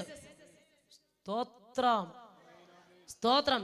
ശത്രു വന്നപ്പോൾ ആ തേജസ് പുറകി വന്നു നിന്നു. എങ്ങനെ പരിപാലിച്ചു. സ്തോത്രം. വിശക്കുന്നെന്ന് പറഞ്ഞപ്പോൾ മഞ്ഞിൽ പൊതിഞ്ഞ മന്ന കൊടുത്തു, മറയെ മധുരമാക്കി തീക്കൽപ്പാറയിൽ നിന്ന് വെള്ളം കൊടുത്തു, ചെങ്കടലിനെ വിഭാഗിച്ചു കൊടുത്തു. എല്ലാം കൊടുത്ത് എന്തിനാണെന്നറിയാമോ കൊണ്ടുവന്നേ? ഒന്നുകൂടെ പറഞ്ഞ, ഭയങ്കരവും അതിശയമായി പ്രവർത്തിച്ചു കൊണ്ടുവന്ന് എന്തിനാണെന്നറിയാമോ? തമ്പുരാൻ ഒറ്റ ലക്ഷ്യമേ ഉള്ളൂ. പൗലോസ് ശ്ലീഹ പറയുന്ന പോലെ, വിളിയാൽ ഒരാശയുണ്ട്. വിളിച്ചതിന്റെ പിന്നിൽ ചുമ്മാതിങ്ങനെ ചെങ്കടലും വിഭാഗിച്ച് മാറയും മധുരയാക്കി തീക്കൽപ്പാറയിൽ നിന്ന് വെള്ളവും കുടിച്ച് ദൂതനെ കാവലും സൂക്ഷിപ്പൊക്കെ ആയിട്ട് കൊടുത്ത് ഉടുപ്പും വളർത്തി ചെരുപ്പും വളർത്തി ഇങ്ങനെ ചിരിച്ച് കളിച്ച് ഇവിടെ നിൽക്കാനല്ല, കനാനിലെത്തണം. ഹലോ, എത്ര പേര് ഗ്രഹിക്കുന്നെന്ന് എനിക്കറിയത്തില്ല. ഇങ്ങനെയൊക്കെ തരുന്ന എന്തിനാണെന്നറിയാമോ? ലക്ഷ്യം എവിടാ? പറഞ്ഞാട്ടെ. വളരെ ശ്രദ്ധിച്ചോണം. കനാനിലെത്തണമെങ്കിൽ യോർദാൻ കടന്നു വേണം കനാനിലെത്താൻ. ഹലോ, വീട്ടിൽ പോയി വായിക്കണം. സംഖ്യാപുസ്തകം 32:1 മുതൽ വീട്ടിൽ പോയി ധ്യാനിച്ചാൽ മതി. ഇവിടെ വെച്ച് വായിക്കണ്ട. എന്നാ രൂബേന്യരും ഗാദ്യരും മിടുക്കന്മാരെല്ലാം കൂടെ നായകനായി നിൽക്കുന്ന മോശയുടെ അടുക്കൽ വന്ന് പറഞ്ഞു, സ്തോത്രം, ഇക്കരെ നിന്നോണ്ടാ, യോർദാൻ കടന്നിട്ടില്ല. ഞങ്ങൾ ദേശമൊക്കെ നോക്കിയപ്പോൾ നല്ല പച്ചപ്പുള്ള ദേശം, ഒന്നാം തരം ദേശം, ആടുമാടുകൾക്ക് കൊള്ളാവുന്ന ദേശം. ഞങ്ങൾക്ക് ഇഷ്ടം പോലെ ആടുമാടുകളുണ്ട്. അതുകൊണ്ട് അക്കരയ്ക്ക് പോവാൻ ഞങ്ങളെ വിളിക്കണ്ട. ഞങ്ങൾ അക്കരയിലോട്ട് ലക്ഷ്യം മറന്നു, വിളി മറന്നു, പ്രമാണം മറന്നു. ലക്ഷ്യം കനാന. മാതാപിതാക്കൾ ലക്ഷ്യം മറന്ന തലമുറകൾ ദൈവരാജ്യത്തിന്റെ അരികത്ത് പോലും കാണുകയല്ല. അതിനൊത്തിരി ദൃഷ്ടാന്തമുണ്ട്. എൻ്റെ മുമ്പിൽ അധികം സമയമില്ലാത്തതുകൊണ്ട് വേഗത്തിൽ പറഞ്ഞു വിടുകയാണ്. ശ്രദ്ധിക്കണം. നമുക്കറിയാം, ചരിത്രം പഠിപ്പിക്കുന്ന യാക്കോബിന്റെ 7ാമത്തെ മകനായ ഗാദ് വിഭാഗിച്ചെടുത്ത ദേശമാണ് ഗദര. സ്തോത്രം. അപ്പന്മാര് ആടിനെ മേയ്ക്കാനാണെങ്കിലും തലമുറകളുടെ കാലം എന്ന കാഴ്ചപ്പാടങ്ങ് മാറി. യഹൂദിന് നിഷിദ്ധമായ പന്നിയെ അകത്ത് കൊണ്ടുവന്നു. നിഷിദ്ധമായത് അകത്ത് വന്നപ്പോൾ അകത്ത് കിടക്കേണ്ട തലമുറ കാട്ടിലും കല്ലറയിലും പോയി. തമ്പുരാന്റെ കരുണയാ ചിലതിനെയൊക്കെ രക്ഷിച്ച് പുറത്തു കൊണ്ടുവന്നത്. എത്ര പേര് ഗ്രഹിക്കുന്നതെന്ന് എനിക്കറിയത്തില്ല.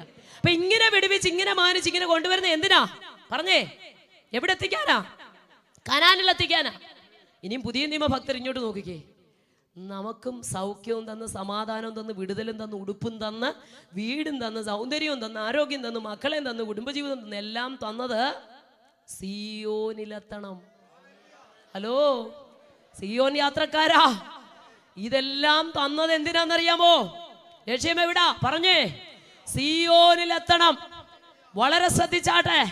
പഴയ നിയമത്തിൽ കനാനിൽ എത്തണമെങ്കിൽ യോർദാൻ കടക്കണമായിരുന്നു. പുതിയ നിയമത്തിൽ സിയോനിൽ എത്തണമെങ്കിൽ ഇങ്ങനെ അനവധി കഷ്ടങ്ങളിലൂടെ മാത്രമേ ദൈവരാജ്യത്തിൽ എത്താൻ കഴിയത്തുള്ളൂ. കഷ്ടത ഇന്ന് കേൾക്കാനില്ല, കഷ്ടം പ്രസംഗിക്കുന്നവരില്ല. എല്ലാവരും ഇങ്ങോട്ട് വന്നേ വിടുതൽ പ്രാപിച്ചോ എന്ന് പറയുന്നത് വരാം. പക്ഷെ ഒരു കാര്യം മനസ്സിലാക്കണം, ക്രിസ്തയേശുവിൽ ഭക്തിയോടെ ജീവിക്കാൻ ആഗ്രഹിക്കുന്നെങ്കിൽ കഷ്ടമുണ്ട്, ഉപദ്രവമുണ്ട്, ആക്ഷേപമുണ്ട്, നിന്ദയുണ്ട്, ഒറ്റപ്പെടലുണ്ട്, വേദനയുണ്ട്. ഞാൻ ഓർക്കോ, തമ്പുരാനെ, എൻ്റെ കർത്താവിനോട് മാത്രം ഈ ലോകത്തിന് ഇത്രയും എതിർപ്പെന്താ? ഞാനൊരിക്കൽ എൻ്റെ പ്രാർത്ഥനാ മുറിയിൽ എൻ്റെ യേശു കർത്താവിനോട് ചോദിച്ചു, എൻ്റെ കർത്താവ് എന്നാ എൻ്റെ യേശുപ്പച്ചനോട് മാത്രം ഈ ലോകത്തിന് ഇത്രയും വൈരാഗ്യമുണ്ടോ? സ്വോത്രം. അല്ല, ഹാമാൻ പറഞ്ഞ പോലെ നമ്മുടെ സംസ്ഥാനത്ത് ഒരുപാട് ജാതികളുണ്ട്. അതിൽ ഒരു ജാതി മാത്രം ചിന്നിച്ചെതറിക്കണം എന്ന് വെച്ചാൽ വലിയ ഗ്രൂപ്പ് ഒന്നുമില്ല. അവരെ ഇങ്ങനെ വിടുന്നത് നമുക്ക് രാജാവിന് യോഗ്യമല്ല. 10,000 താലന്ത് വെള്ളി ഞാൻ ശ്രീഭണ്ഡാരത്തിലേക്ക് ഇട്ടേക്കാം അവരെ നശിപ്പിക്കണമെന്ന്. വല്ല കാര്യമുണ്ടോ? സ്തുതിക്കുന്നവരെ, ആരാധിക്കുന്നവരെ, ഇന്നും ഇത് തന്നെ ആഗ്രഹം. ആരാധിക്കുന്നവരെ ഇല്ലാതാക്കണം, പ്രാർത്ഥിക്കുന്നവരെ നശിപ്പിക്കണം, സ്തുതിക്കുന്നവരെ ഇല്ലാതാക്കണം. നടക്കത്തില്ലെന്നേ, നടക്കത്തില്ല. അല്ല, ദൈവം വളർത്തിയെങ്കിൽ തകർക്കാൻ ഒരു വ്യക്തിക്കും കഴിയത്തില്ല. ധൈര്യമുണ്ടോ? ചാങ്കുറപ്പോടെ പറയാം, ആർക്കും തകർക്കാൻ പറ്റത്തില്ല. ദൈവത്തിന്റെ വചനത്തിന്റെ ശക്തി, ഇരുവായ്ത്തലയുള്ള വാള്, ആ വചനത്തിന്റെ ശക്തി, ദൈവിക വാഗ്ദത്തങ്ങളെ ദൈവം കെട്ടി വേലിയെ തകർക്കാൻ ഒരുത്തനും കഴിയില്ല. സ്തോത്രം. പഴയ നിയമത്തിൽ കനാൻ ലക്ഷ്യമെങ്കിൽ പുതിയ നിയമത്തിൽ പറഞ്ഞേ സിയോൻ. അനവധി കഷ്ടങ്ങളിലൂടെ മാത്രമേ എന്ത് ചെയ്യത്തുള്ളൂ? പറഞ്ഞാട്ടെ, കഷ്ടത സഹിഷ്ണുത, സഹിഷ്ണുത സിദ്ധത, സിദ്ധത പ്രത്യാശ. അതുകൊണ്ട് പ്രത്യാശ ഉളവാക്കുന്നു എന്നറിഞ്ഞ് കഷ്ടങ്ങളിലും എന്ത് ചെയ്യണം? ഇത് നമുക്ക് അനുഗ്രഹം മാത്രം മതി. വേദപുസ്തകം ഒന്ന് പഠിച്ചാലേ. സ്തോത്രം. 4 സുവിശേഷത്തിനകത്തും അപ്പോസ്തല പ്രവൃത്തിക്കകത്തും അപ്പോസ്തലന്മാരിലൂടെയും ശിഷ്യന്മാരിലൂടെയും യേശു താൻ ഒത്തിരി അത്ഭുതം ചെയ്തിട്ടുണ്ട്. ശ്രദ്ധിച്ചേ, അപ്പോസ്തലന്മാരെ കൊണ്ട് ചെയ്യിച്ചിട്ടുണ്ട്, പിന്നെ യേശു താൻ ചെയ്തിട്ടുണ്ട്. ഈ രണ്ട് പേരെ വിട്ട ശിഷ്യന്മാരെ കൊണ്ട് എല്ലാം എന്ത് ചെയ്തിട്ടുണ്ട്? മരിച്ചവരെ ഉയർപ്പിക്കാം, സ്തോത്രം, കുഷ്ഠരോഗികളെ സൗഖ്യമാക്കും, എല്ലാ അത്ഭുതവും നടക്കും. എന്തിനാണെന്നറിയാമോ? പുറത്തുള്ളവൻ ഈ സത്യം അറിയാൻ. എന്തോ മനസ്സിലായി? വല്ലതും മനസ്സിലാകുന്നുണ്ടോ? 4 സുവിശേഷത്തിനകത്തും അപ്പോസ്തല പ്രവൃത്തിക്കകത്തും യേശുദാനും അപ്പോസ്തലന്മാരും ശിഷ്യന്മാരും ഒക്കെ ഒരുപാട് മിറക്കിൾ ചെയ്തു. എന്തിനാ? പുറത്തുള്ളവൻ ഈ സത്യമൊന്നറിയാൻ ഒരു അത്ഭുതം ചെയ്തു. ഞാൻ ഈ സത്യം അറിയാൻ എൻ്റെ നാക്ക് പിടിച്ചു താത്തു. ഞാൻ ഈ സത്യം അറിയാൻ എൻ്റെ കൈ തളർത്തിയിട്ടു. ഞാൻ ഈ സത്യം അറിയാൻ എൻ്റെ ചെവി അടച്ചു വെച്ചു. ഞാൻ ഈ സത്യം അറിയാൻ സമൃദ്ധമായി മുടികളെല്ലാം കൊഴിച്ചു. സ്വോത്രം, ഹല്ലേലൂയ. പിരികം മുഴുവൻ കൊഴിഞ്ഞു പോയി. ശരീരത്തെ രോമങ്ങളൊക്കെ കൊഴിഞ്ഞു. 18 കിലോ പോലും തികച്ചില്ലാത്ത അസ്ഥിപഞ്ജനമാക്കി ഈ സത്യം ഞാൻ തിരിച്ചറിയാൻ പുറത്തുള്ളവൻ അകത്തു വരാൻ ചില അടയാളങ്ങളും അത്ഭുതങ്ങളും വീര്യപ്രവർത്തികളും ഒക്കെ ചെയ്യിച്ചു. പക്ഷെ അകത്ത് വന്നു കഴിഞ്ഞാൽ പിന്നെ മുഴ മാറുന്നു, തലവേദന മാറി, മുടി കൊഴിയുന്ന ഇതൊന്നും മാറത്തില്ലെന്ന് ഞാൻ പറഞ്ഞില്ല കേട്ടോ. വിശ്വസിക്കുന്നവരാൽ ഈ അടയാളം നടക്കും. ദൈവത്തിന് ഇഷ്ടമുള്ളവരെയൊക്കെ ദൈവം വിടുവിക്കും. അതുകൊണ്ട് അല്ലെങ്കിൽ ഇഷ്ടമില്ലാത്തവരെ അല്ലെന്നല്ല, ദൈവത്തിന് ചില കാര്യങ്ങളുണ്ട്. സാറാപാത്തിൽ ഒത്തിരി വിധവമാരുണ്ടായിരുന്നു. സ്തോത്രം, ഹല്ലേലൂയ. ബേഥാനിയിൽ ഒരുപാട് ലാസർമാരുണ്ടായിരുന്നു. സ്തോത്രം. പക്ഷെ തമ്പുരാൻ ചെയ്യേണ്ടതിനെ ചോദ്യം ചെയ്യണം. എന്തുകൊണ്ടെന്ന് ചോദിക്കാൻ ഈ ഇരിക്കുന്ന ഒരുത്തനും അധികാരമില്ല, ഓരോരുത്തർക്കും അധികാരമില്ല. അപ്പൊ ഈ 4 സുവിശേഷം പ്രവർത്തികൾക്കകത്തും യേശുദാനും ശിഷ്യരും ഇവരെല്ലാം അത്ഭുതം ചെയ്തു. പുറത്തുള്ളവൻ അകത്ത് വന്നു. അകത്ത് വന്നു കഴിഞ്ഞ് പിന്നെ ലേഖനമാ. അവിടെ അത്ഭുതം വല്ലതും നടത്തിയോ? പറഞ്ഞേ. അവിടെ പകലുള്ള പോലെ മര്യാദയ്ക്ക് നടന്നോണം, എല്ലാ നടപ്പിലും വിശുദ്ധനായിരുന്നു. അകത്ത് വന്നു കഴിഞ്ഞാൽ ഈ കൊച്ചു പിള്ളേരെ അംഗനവാടി കൊണ്ടുവിടുന്ന അമ്മമാർക്കറിയാം എന്തെല്ലാം പറഞ്ഞുകൊണ്ട് ഇതിനെയൊക്കെ വലിച്ചുകൊണ്ട് പോകുന്നു. അവിടുന്ന് ഊത്ത് മേടിച്ചു തരാം, അവിടുന്ന് ബലൂൺ മേടിച്ചു തരാം, മുട്ടായി മേടിച്ചു തരാം. മുട്ടായും എടുക്കും, ഊത്തും കൊടുക്കും, എല്ലാം കൊടുത്തിട്ട് അങ്ങോട്ട് അംഗൻവാടിയിലോട്ട് ഈ ആശാട്ടിയുടെ കയ്യിലോട്ട് അങ്ങ് ഇട്ട് കൊടുക്കുക. പിന്നെ അവൻ അവിടെ ഊത്ത് ഊതിക്കൊണ്ടിരിക്കുകയല്ല. ആശാട്ടി അങ്ങോട്ട് ചെല്ലുമ്പോൾ അങ്ങോട്ട് പിടിച്ച് സ്തോത്രം. അപ്പൊ പുറത്തുനിന്ന് അകത്ത് വരാൻ ചില അടയാളങ്ങളൊക്കെ ചെയ്തു. അകത്ത് വന്നു കഴിഞ്ഞാൽ പിന്നെ ശുദ്ധീകരണമാ. സ്തോത്രം, ഒരുക്കിക്കൊണ്ട് പോകാനാ. എത്ര പേര് ഗ്രഹിച്ചെന്ന് എനിക്ക് അറിയത്തില്ല. സിയോനിൽ കൊണ്ടുപോകാനുള്ള ഒരുക്കമാകത്ത് നടക്കുന്നത്. ഹല്ലേലൂയ. അതോ LKG ആയി UKG ആയി 1 ആയി 2 ആയി ആത്മീക വളർച്ച പ്രാപിക്കുന്ന ഒരു അനുഭവം. അതുകൊണ്ടാണ് നമ്മൾ പാടിയ മുട്ടോളമല്ല. ഞാനും പാടാറുണ്ട് ഇങ്ങനെ. പാദം വന്നു, മുട്ട് വന്നു, അരയോളം വെള്ളം വന്നു. പക്ഷെ പിന്നെ പഠിച്ചപ്പോഴാണ് മനസ്സിലായി, വെള്ളം ഇങ്ങോട്ട് കയറിയാൽ വരുമല്ല, ദൈവത്തിന്റെ നദി വെള്ളം നിറഞ്ഞിരിക്കുന്നു. നാം അങ്ങോട്ടിറങ്ങുക. ഹലോ, അങ്ങോട്ടിറങ്ങുക. എന്നാ സ്തോത്രം.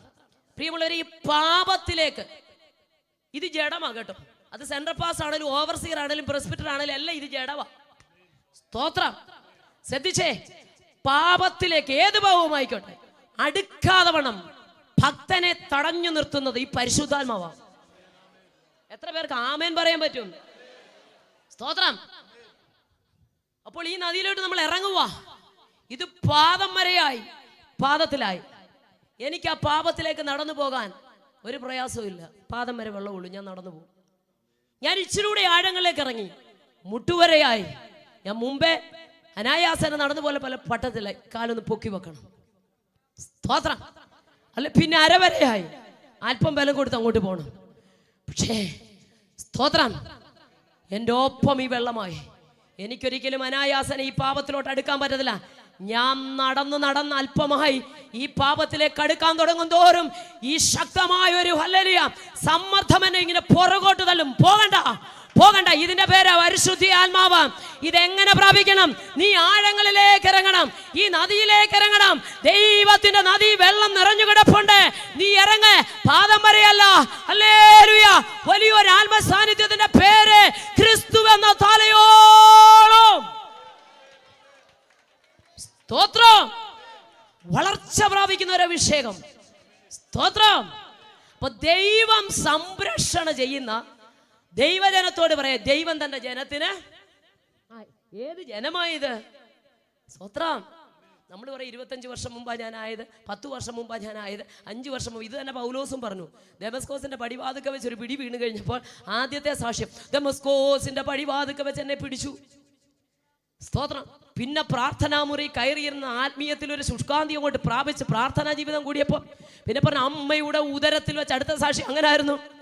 കുറച്ചുകൂടെ അങ്ങോട്ട് കഴിഞ്ഞപ്പോൾ ഡെമസ്കോസിന്റെ പടിവാതിക്കൽ വല്ല അമ്മയുടെ ഉദരത്തുമല്ല ആഴത്തി ദർശനം പ്രാപിച്ചു കഴിഞ്ഞപ്പോൾ വിളിച്ചു പറയുകയാണ്, ഉലകസ്ഥാപനത്തിന് മുമ്പ് എന്നെ കണ്ട ദൈവം.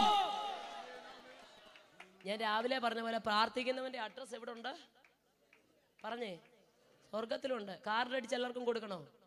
അടുത്ത വർഷത്തെ മീറ്റിങ്ങിന് എന്നെ ഒന്ന് വിളിക്കണേന്ന്. സ്വതന്ത്രാ നാണം കെട്ട പണിക്കൊന്നും അഭിഷേകമുള്ളവൻ പോകേണ്ട കാര്യമില്ല. സ്തോത്രം. നേർവീതിയിൽ യൂദയുടെ വീട്ടിൽ ശൗലിരുന്ന് പ്രാർത്ഥിക്കുന്ന അനന്യാസെ അങ്ങോട്ട് ചെല്ല്. സ്തോത്രം. കടപ്പുറത്ത് തോൽക്കൊല്ലനായി ഷീമോന്റെ വീട്ടിൽ പത്രോസിരുന്ന് പ്രാർത്ഥിക്കുന്നു. കൊർന്നല്യോസെ ആളിനെ വീട്ടിൽ വിളിപ്പിക്കുക.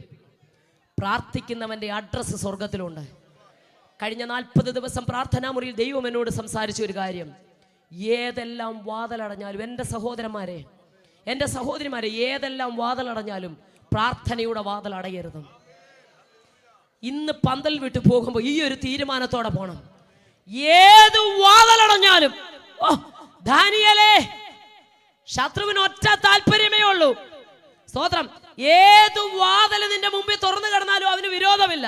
പക്ഷെ ഈ പ്രാർത്ഥനയുടെ വാതിലുണ്ടല്ലോ, അതങ്ങ് അടച്ചാ മതി. ഈ ഒരൊറ്റ കുറ്റമേ ഉള്ളൂ നിനക്കെതിരെ. പക്ഷെ ദാനിയേൽ വിളിച്ചു പറയാ, ഏതെല്ലാം വാതിലടഞ്ഞാലും ഈ വാതിൽ ഒരിക്കലും അടയത്തില്ല. അങ്ങനെയെങ്കിൽ വീണ്ടെടുപ്പിന്റെ മഹത്വം തിരിച്ചറിഞ്ഞ ദൈവവേദലേ, പ്രാർത്ഥനയുടെ വാതിൽ അടയല്ലേ, പതിവ് തെറ്റല്ലേ.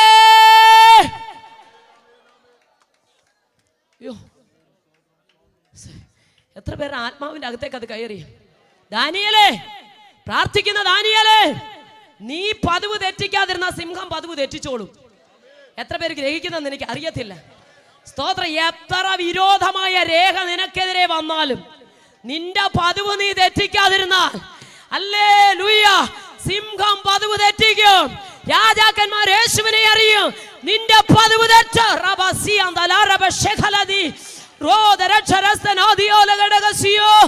പതിവ് തെറ്റരുത്, പതിവ് തെറ്റരുത്, പതിവ് തെറ്റരുത്.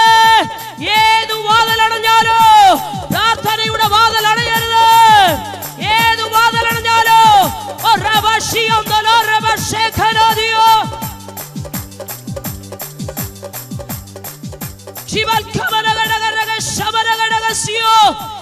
ഏതെല്ലാം വാതിലടഞ്ഞാലും പതിവ് തെറ്റിക്കാതെ പ്രാർത്ഥിക്കുന്നവന് വേണ്ടി സിംഹത്തിന്റെ വായടയ്ക്കുന്ന ദൈവം ഒറ്റ കാര്യം ചെയ്താൽ മതി. ഞാനും നിങ്ങളും പതിവ് തെറ്റിക്കാതിരുന്ന സിംഹം പതിവ് അങ്ങ് തെറ്റിച്ചോളും. ഇന്ന് ഞാൻ ഉപവാസമാണ്. രാജാക്കന്മാരുടെ നിയമത്തെ പോലും സർവശക്തൻ മാറ്റി എഴുതുമെങ്കിൽ വിശ്വസിക്കേ. ഇതൊന്നും കണ്ടുകൊണ്ടൊരു വീണ്ടെടുപ്പിന്റെ മഹത്വം തിരിച്ചറിഞ്ഞ ദൈവത്തിൽ ഭാരപ്പെടണ്ട. സ്തോത്രം. 2 സങ്കീർത്തനം 1-ാമത് വാക്യം. ജാതികൾ വായിച്ചോ, കലഹിക്കുന്നതും വംശങ്ങൾ വ്യർത്ഥമായത് എന്നാ?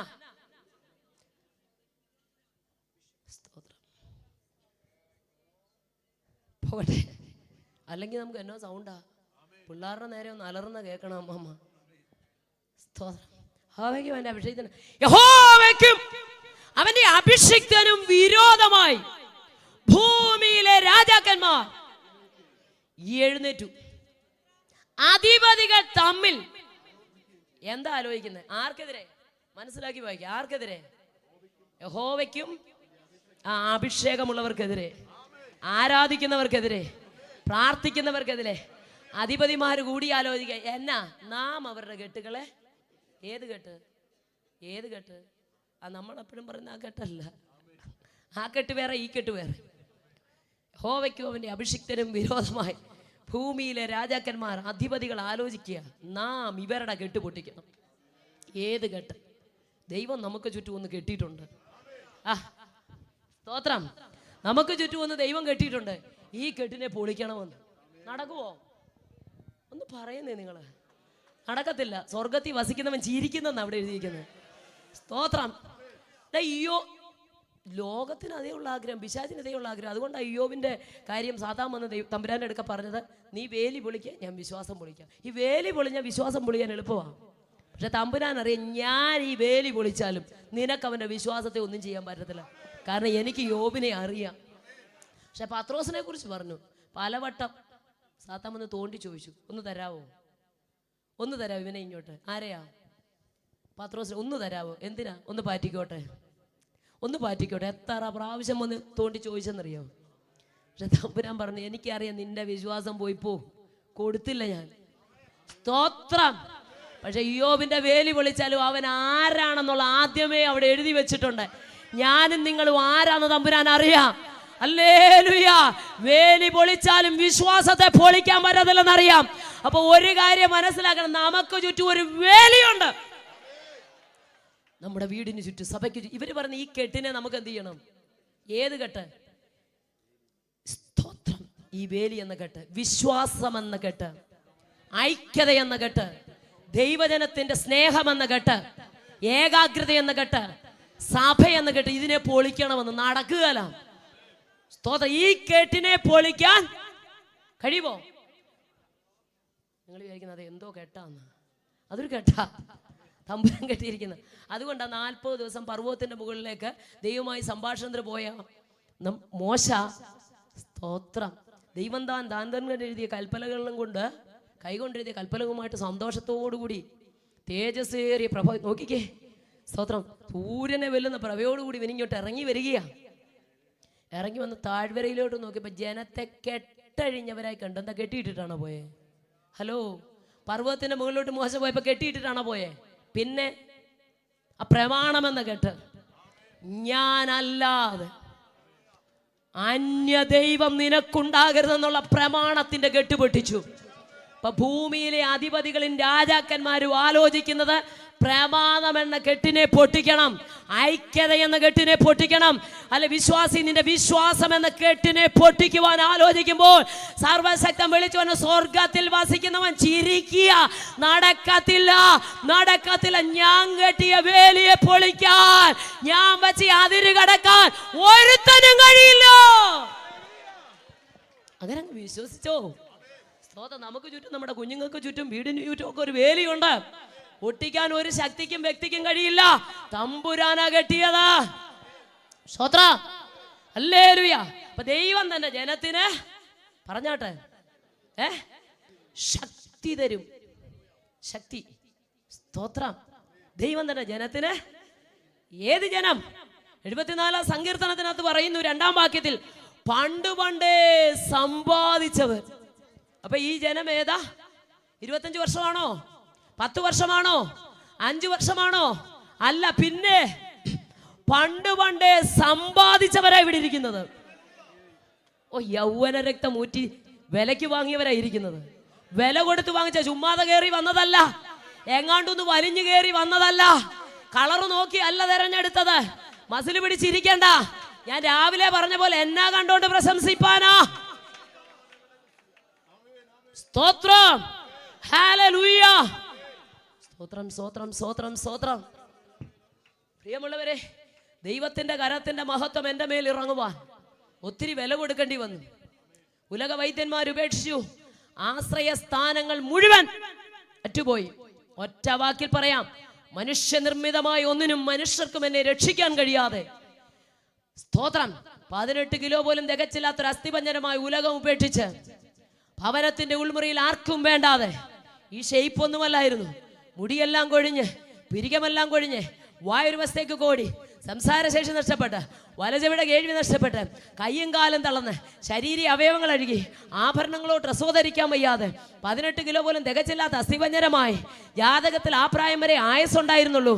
ഒടുവിൽ മരണത്തെ മുഖാമുഖം കണ്ട് ഭവനത്തിനകത്ത് കിടക്കുമ്പോൾ തലയ്ക്ക് കൈവച്ചോണ്ട് എൻ്റെ അമ്മ പറഞ്ഞു, ഭഗവാനെ ഇതിൻ്റെ ജീവനെ അങ്ങ് എടുക്കണേ, ഈ വേദന കാണാൻ എനിക്കും വയ്യ. എന്നാൽ ഇന്ന് പറയുന്നു, യേശുവേ നീ അവളെ കരങ്ങളിൽ എടുത്തതോർത്ത് ഞാൻ ദൈവത്തെ വാഴ്ത്തുകയാ. ഏത് നാവ് കൊണ്ട് പറഞ്ഞു, അതേ നാവ് കൊണ്ട് തിരുത്തി പറയുന്ന ആത്മാവിന്റെ ശക്തി ഇറങ്ങിയാൽ, നീ നിന്ദിക്കപ്പെട്ടിടത്ത്, നീ തകർന്നു പോയിടത്ത്, നീ ഇല്ലായ്മയായി പോയിടത്ത് യഹോവയുടെ മഹത്വം നിന്റെ മേൽ ഇറങ്ങി വരും. സ്തോത്രം. ശക്തി തരും. അതുകൊണ്ടാ ഇതൊക്കെ പ്രാഗൽഭ്യത്തോടെ പറയണം. പൗലോസിന് ഒരിക്കലും ഒരാഗ്രഹമുണ്ടായിരുന്നു, എനിക്ക് റോം ഒന്ന് കാണണം. ഉള്ളത്തിലൊരാഗ്രഹം, എനിക്ക് റോം ഒന്ന് 19-ാം വാക്യത്തിലുണ്ട് പ്രവൃത്തികൾ. സ്തോത്രം. 21-ാം അധ്യായത്തിൽ തമ്പുരാൻ പറഞ്ഞു, റോം കാണുമല്ലോ, റോമിൽ നിന്നെ എൻ്റെ സാക്ഷിയാക്കും ഞാൻ. ഉടനെ കൊണ്ട് 40 ബലശാലികൾ എഴുന്നേറ്റു. ഞങ്ങൾ ഇനി തിന്നുകയോ കുടിക്കുകയോ ചെയ്യണമെങ്കിൽ ഇവന്റെ തല കൊയ്യണം. അവിടെ പ്രശ്നം. എവിടെ വാഗ്ദത്തമുള്ളവനോട് വെല്ലുവിളിയാണ്. അതെന്നല്ലേ പറഞ്ഞേ, മോശ ഇത്രയും ജനത്തെ രക്ഷിക്കാൻ ജനിക്കുന്നവനാണ്. തമ്പുരാൻ അറിയുന്നത് പോലെ സാത്താനും അറിയാം. അതുകൊണ്ട് അമ്മയുടെ ഉദരത്തിൽ നിന്ന് പുറത്തോട്ട് വന്നപ്പോഴേ സൂതികർമ്മിണികളെ വിട്ട് ഞെക്കി കൊല്ലാൻ നോക്കി. കുറച്ച് കഴിഞ്ഞപ്പോൾ മുക്കി കൊല്ലാൻ നോക്കി. സ്തോത്രം. അതുപോലെ സ്വർഗരാജ്യത്തിന്റെ താക്കോല് കയ്യിൽ കൊടുത്ത, നീ ഇവിടെ കെട്ടിക്കോ, ഞാൻ അവിടെ കെട്ടിക്കോളാം, നീ ഇവിടെ അഴിച്ചോ, ഞാൻ അവിടെ അഴിച്ചോളാം എന്ന് പറഞ്ഞ പാത്രോസിനെ 4 ചേവകരുള്ള 4 കൂട്ടത്തിന് നടുവ് പിടിച്ചിട്ടു. നാളെ രാവിലെ ഇവന്റെയും തല എടുക്കണമെന്ന് പറഞ്ഞു. നിങ്ങൾ എവിടെ നോക്കിയോ, വാഗ്ദത്തമുള്ളവനെ, ദൈവം തെരഞ്ഞെടുത്തതിനെ, ശുശ്രൂഷയുള്ളതിനെ ഏതു വിധത്തിലും നശിപ്പിച്ചു കളവാൻ. അതുകൊണ്ട് യേശു യാത്ര ചെയ്ത പടകിൻ്റെ കൂടെ മറ്റൊത്തിരി പടകുണ്ടായിരുന്നു. ഒരു പടകിലും ഒരു പ്രശ്നവും ഇല്ല.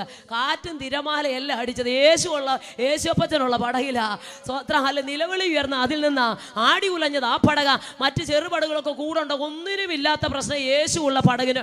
ഒരു കാര്യം മനസ്സിലാക്കിക്കോ, അല്ല ശത്രുവിനറിയാം, മറഞ്ഞു നിന്ന് പൊരുതുന്ന ഈ കാറ്റിനറിയാം, ഈ പടക അക്കരെ ചെയ്താൽ അവിടെ അക്കരെ ചെന്നാൽ ഒരുത്തൻ രക്ഷപ്പെടും. ഒരുത്തൻ രക്ഷപ്പെട്ട ദെക്കപ്പൊലി അർത്ഥം 10 പട്ടണങ്ങൾ ഒറ്റ ഒരുത്തൻ സുവിശേഷീകരിക്കുക. നിന്നിലൊരു ശുശ്രൂഷയുണ്ടെങ്കിൽ, നിന്നിലൊരു അഭിഷേകമുണ്ടെങ്കിൽ, സഹോദരങ്ങൾക്ക് അറിയത്തില്ല, യോസഫേ നിന്റെ മേലുള്ള അഭിഷേകം കൂടെ പറഞ്ഞവർക്കും അപ്പനും അമ്മയ്ക്കും അറിയത്തില്ല. ഓ റാബാഷിയാം ദരാദനഗസ്യ, ദാവീദേ നിന്റെ മേലുള്ള അഭിഷേകം അപ്പനും അറിയില്ല, അമ്മയ്ക്കും അറിയില്ല, പക്ഷേ ശത്രുവിന് അറിയാം.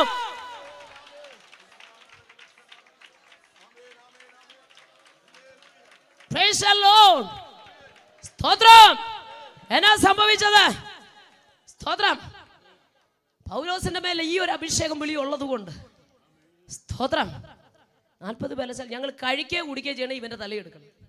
സ്തോത്രം. അവരിങ്ങനെ അന്വേഷിച്ച് നടക്കുക. Praise the Lord. തമ്പുരാൻ പറഞ്ഞു, റോമിൽ എൻ്റെ സാക്ഷിയാക്കും. സ്തോത്രം. 27-ാം അധ്യായത്തിൽ റോമിലോട്ട് അടിമക്കപ്പലിൽ പോകും. നിങ്ങൾ നോക്കി, കപ്പലുകൾ ഉടമ പോവുക അടിമക്കപ്പലിൽ. സ്തോത്രം. ഒത്തിരി പ്രശ്നം ഉണ്ടായി അതിനകത്ത്. മണിക്കൂറുകൾ നിന്നാലും തീരാത്ത, പറഞ്ഞാലും പ്രസംഗിച്ചാലും തീരാത്ത വിഷയങ്ങൾ. ചരക്ക് നഷ്ടപ്പെട്ടാലും, പട കുടഞ്ഞു പോയാലും, പ്രാണന് ഹാനി വരാൻ അനുവദിക്കാത്ത ദൈവം. ഈ ഭക്തന് എവിടെ പോയാലും പ്രത്യാശയുടെ മറുപടി ഉണ്ട്. എന്തു നഷ്ടപ്പെട്ടാലും അവന്റെ അകത്തെ വിശ്വാസം പോകത്തില്ല. ഒന്ന് ആമേൻ പറഞ്ഞേ. പോകത്തില്ലെന്ന് എത്ര പേർക്ക് ചങ്കുറപ്പോടെ പറയാൻ കഴിയും? അല്ലാതെ വിട്ടിട്ട് പോയതിനെയൊക്കെ പിന്നിട്ട് തോളെ വെക്കുന്നതാണോ വിശ്വാസി എന്ന പേര്? സ്തോത്രം. അല്ല. പടകൊടയട്ടെ, പലകയിൽ പിടിച്ചാലും രക്ഷപ്പെടും. വിശ്വസിക്കാൻ തയ്യാറാകെ. കപ്പലിന്റെ ഉടമ അടിമക്കപ്പലിൽ പലകയിൽ പിടിച്ച് രക്ഷപ്പെട്ടു. റോമിൽ നിന്നെ സാക്ഷിയാക്കാമെന്ന് സർവശക്തൻ പറഞ്ഞെങ്കിൽ അതിന് വിരോധമായി ഏതെല്ലാം വ്യക്തികളും ശക്തികളും എഴുന്നേറ്റാലും ദൈവത്തിന്റെ വാഗ്ദത്തത്തിന് ഒരിക്കലും ഒരു മാറ്റമില്ല. കരമുയർത്തി ആമേൻ പറ. അത് നിങ്ങളിൽ സംഭവിക്കും. Praise the Lord. എന്നാ സംഭവിച്ചത്? ധൈര്യത്തോടെ ഇവൻ തലേരാത്രി വിളിച്ചു പറയാ, എന്റെ ഉടയവൻ. ശക്തി പ്രാപിച്ചവനെ പറയാൻ പറ്റൂ. ദൈവം തന്റെ ജനത്തിന് ശക്തി കൊടുക്കും. പട കുടഞ്ഞാലും ശക്തി കിട്ടും. ഹല്ലേലൂയ. ചരക്ക് പോയാലും ശക്തി പോകത്തില്ലെന്ന് എത്ര പേർക്ക് മനസ്സിലാകുന്നുണ്ട്?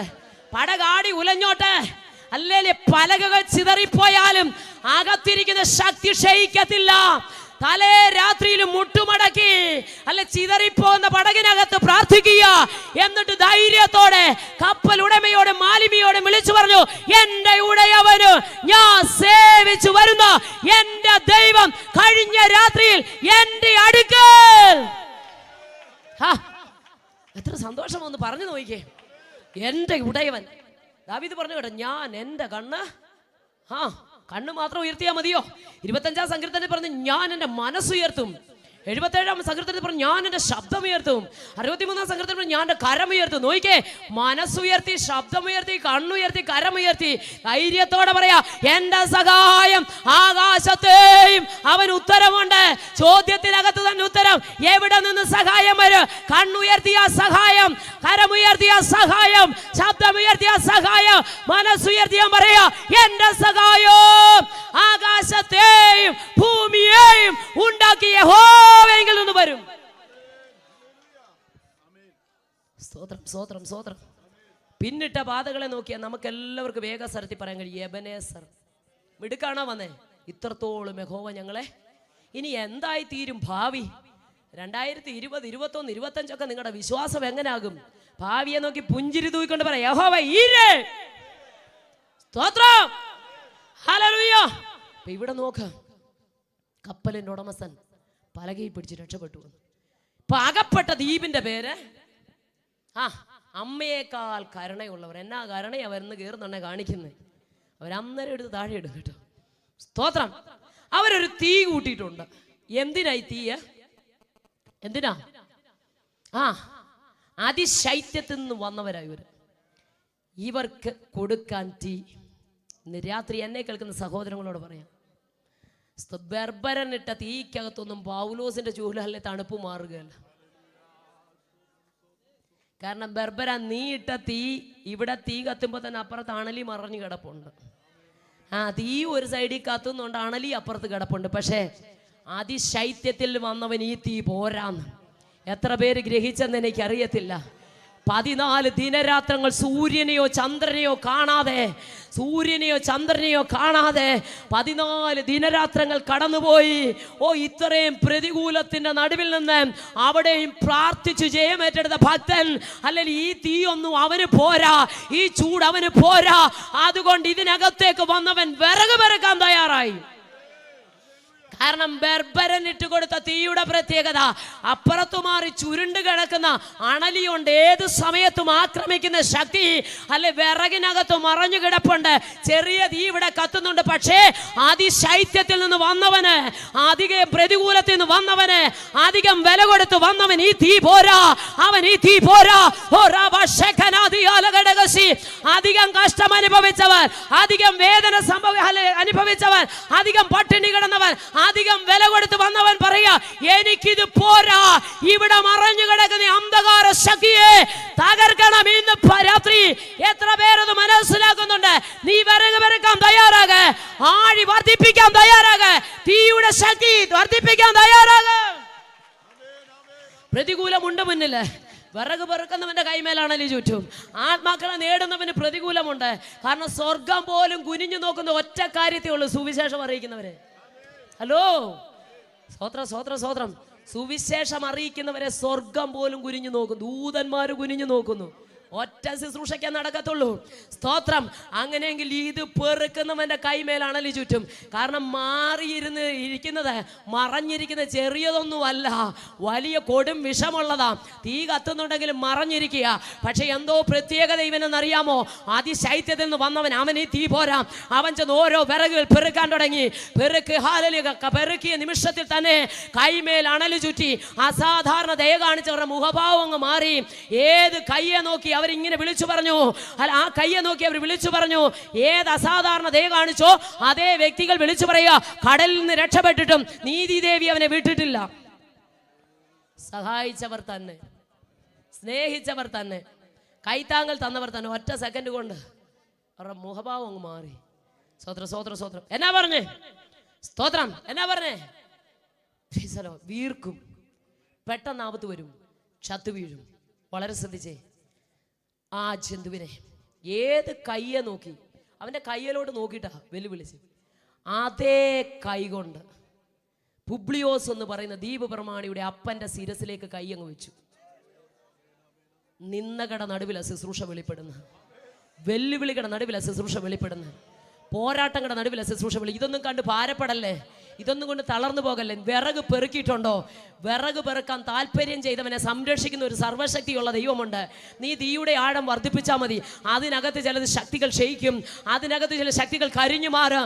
ഹല്ലേലൂയ. തകർത്ത് കളയാൻ നോക്കിയത്, മുടിച്ചു കളയാൻ നോക്കിയത്, ഇല്ലായ്മയാക്കി കളയാൻ നോക്കിയത്, ജീവന് പോലും ഹാനി വരത്തക്ക രീതിയിൽ മറഞ്ഞു കിടന്ന ഈ തീക്കകത്ത് വെന്തുപോകും. ഇന്ന് രാത്രി വിശ്വസിക്കാൻ തയ്യാറാക. നീ ആ തീയുടെ ആഴം വർദ്ധിപ്പിക്കുക. ആ ജന്തുവിനെ അവൻ ആ തീക്കകത്തേക്ക് കുടഞ്ഞു കളഞ്ഞു. അതേ കരം കൊണ്ടൊരു ശുശ്രൂഷ ദ്വീപിലുള്ള സകല രോഗികളെയും കൊണ്ടുവന്നു. എല്ലായിടത്തും ഒരു വലിയ മിറക്കിൾ സംഭവിച്ചു. നിങ്ങൾ ശ്രദ്ധിക്കേ, സ്തോത്രം, വലിയ അത്ഭുതപ്പെടുത്തിയ ഒരു വിഷയം. അതേ കരം കൊണ്ട് തന്നെ ചെയ്തു. ആ ദ്വീപിൽ ചെയ്തു. അടിമക്കപ്പലിൽ പോയവൻ രാജകീയ മുദ്രയുള്ള കപ്പലിൽ മടങ്ങി വന്നെങ്കിൽ 28-ാം അധ്യായത്തിൽ എഴുതിയിരിക്കുന്നു, കൈസറുടെ മുമ്പിൽ അവനെ സാക്ഷിയാക്കി മാറ്റി, റോമിൽ അവനെ സാക്ഷിയാക്കി മാറ്റി.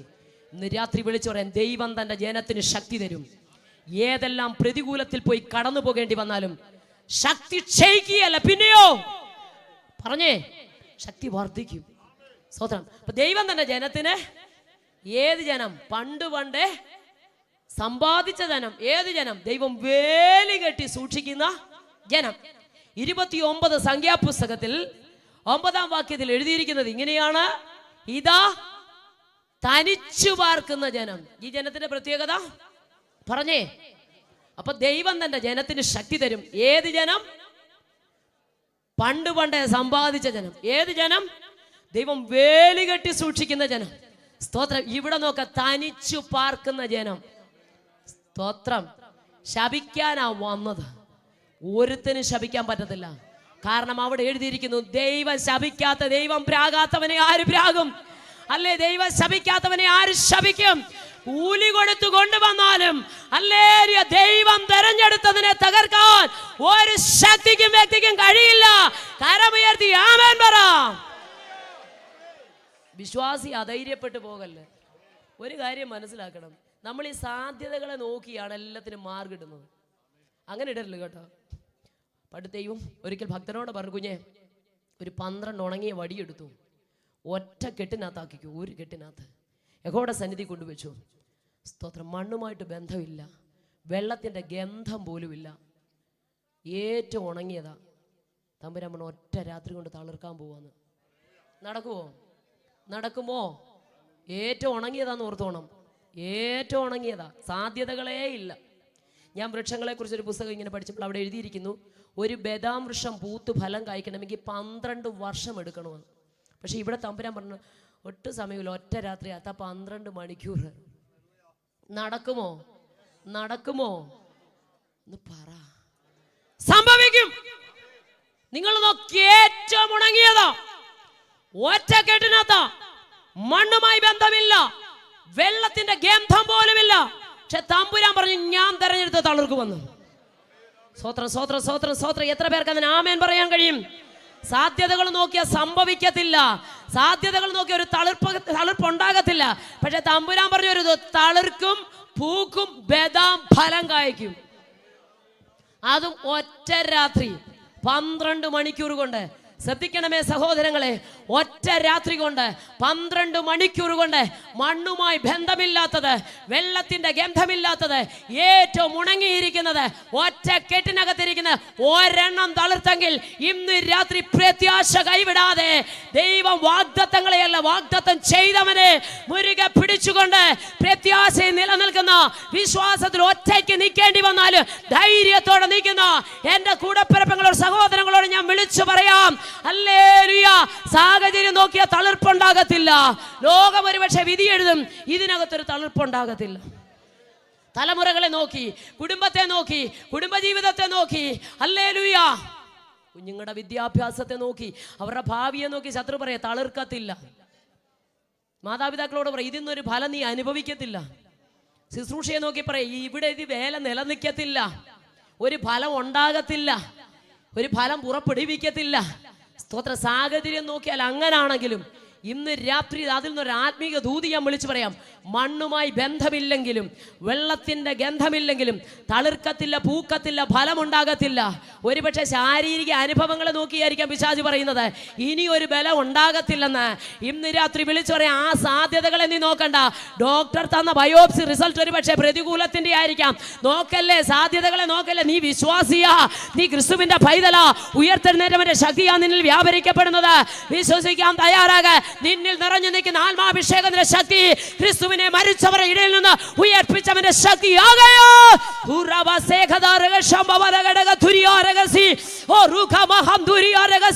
സാഹചര്യങ്ങളെ നോക്കല്ലേ, സാഹചര്യങ്ങളെ നോക്കല്ലേ.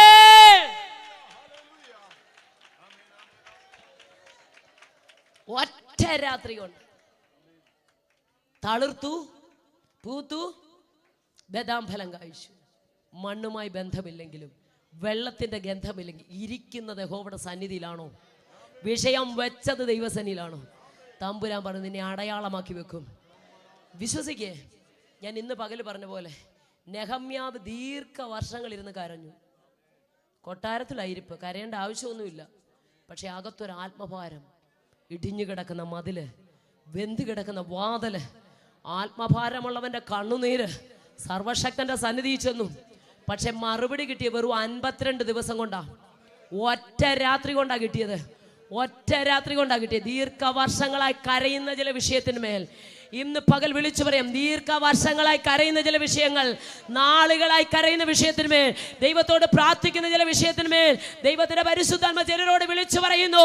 അത് തലമുറകളുടെ വിഷയമാകാം, കുടുംബത്തിന്റെ വിഷയമാകാം, ശുശ്രൂഷയുടെ വിഷയമാകാം, അല്ലെ ശാരീരിക അനുഭവങ്ങളായിരിക്കാം. വർഷങ്ങളായി കരയുന്നതിന്റെ മറുപടി വെറും 52 ദിവസം കൊണ്ട് എന്ന് വെച്ചാൽ 2 മാസം തികയുന്നതിന് മുമ്പ് ദൈവം ഭക്തന്റെ കരത്തിലൂടെ സാധിപ്പിച്ചെങ്കിൽ ഇന്ന് പകൽ ആ ദൂതേറ്റെടുത്ത് ആമേൻ പറ. സെഖരിയാവിന് വിശ്വസിക്കാൻ പറ്റാത്ത കൊണ്ടാ വായും പൂട്ടി 4 ചുവരിനകത്ത് പോയിരുന്നേ. പക്ഷെ മറിയോട് പറഞ്ഞു ദൈവത്തിന് ഒരു കാര്യവും, ആ നിമിഷം ഇതാ ഞാൻ കർത്താവിന്റെ ദാസിയെന്ന്. സെക്കൻഡുകൾക്കകത്ത് അകത്ത് ദൈവത്തിന്റെ പ്രവൃത്തി നടന്നു. ഒരുത്തം വായും പൂട്ടി 6 മാസം കൊണ്ട് പാരമ്പര്യം പറയുന്നതിന് അവിടെ പോയിരിക്കുമ്പോൾ അകത്ത് ക്രിസ്തു ജനിച്ചവൾ അടങ്ങിയിരിക്കുവോ? ഒറ്റ ഓട്ടം ആ മലനാട്ടിലേക്ക്, ഒറ്റ ഓട്ടം ആ മലനാട്ടിലേക്ക്. അങ്ങനെയെങ്കിൽ ക്രിസ്തുവിന്റെ ആത്മാവിന്റെ ശക്തി വിശ്വസിക്കുന്നവരുടെ ഉള്ളിൽ തൽക്ഷണം വ്യാപരിക്കപ്പെടും. ദൂത് കേൾക്കുമ്പോൾ ആമേൻ പറഞ്ഞ് ഏറ്റെടുക്കണം. അടുത്തിരിക്കുന്നവർ പറഞ്ഞ പറ്റില്ല, ആദരം തുറന്ന് പറഞ്ഞോണം, ആദരം തുറന്ന് പറഞ്ഞോണം. വിശ്വസിക്കുന്നവർ അങ്ങനെ സംഭവിക്കും. സ്തോത്രം. ശക്തി ലഭിച്ചവർ അടങ്ങിയിരിക്കുന്നു. തനിച്ചു പാർക്കുന്ന ജനമായത് ജാതികളുടെ കൂട്ടത്തിൽ എണ്ണപ്പെടത്തില്ല. ഏതു ജനം? സ്തോത്രം. ദാനിയേലിന്റെ പുസ്തകം 11-ാം അധ്യായം എടുത്താട്ടെ, അവിടെയും എഴുതിയിട്ടുണ്ട് സ്തോത്രം ഈ ജനത്തെ കുറിച്ച്. ദാനിയേലിന്റെ പുസ്തകം 11-ാം അധ്യായം അതിന്റെ 12-ാമത് വാക്യം തോന്നുന്നു, 32-ാമത് വാക്യം, 32-ാം വാക്യം. ഈ ജനത്തിന്റെ പ്രത്യേകത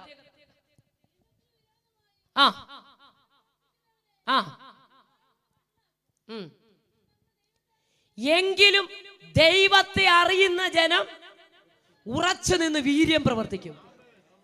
ഒന്ന് ശ്രദ്ധിച്ചേ.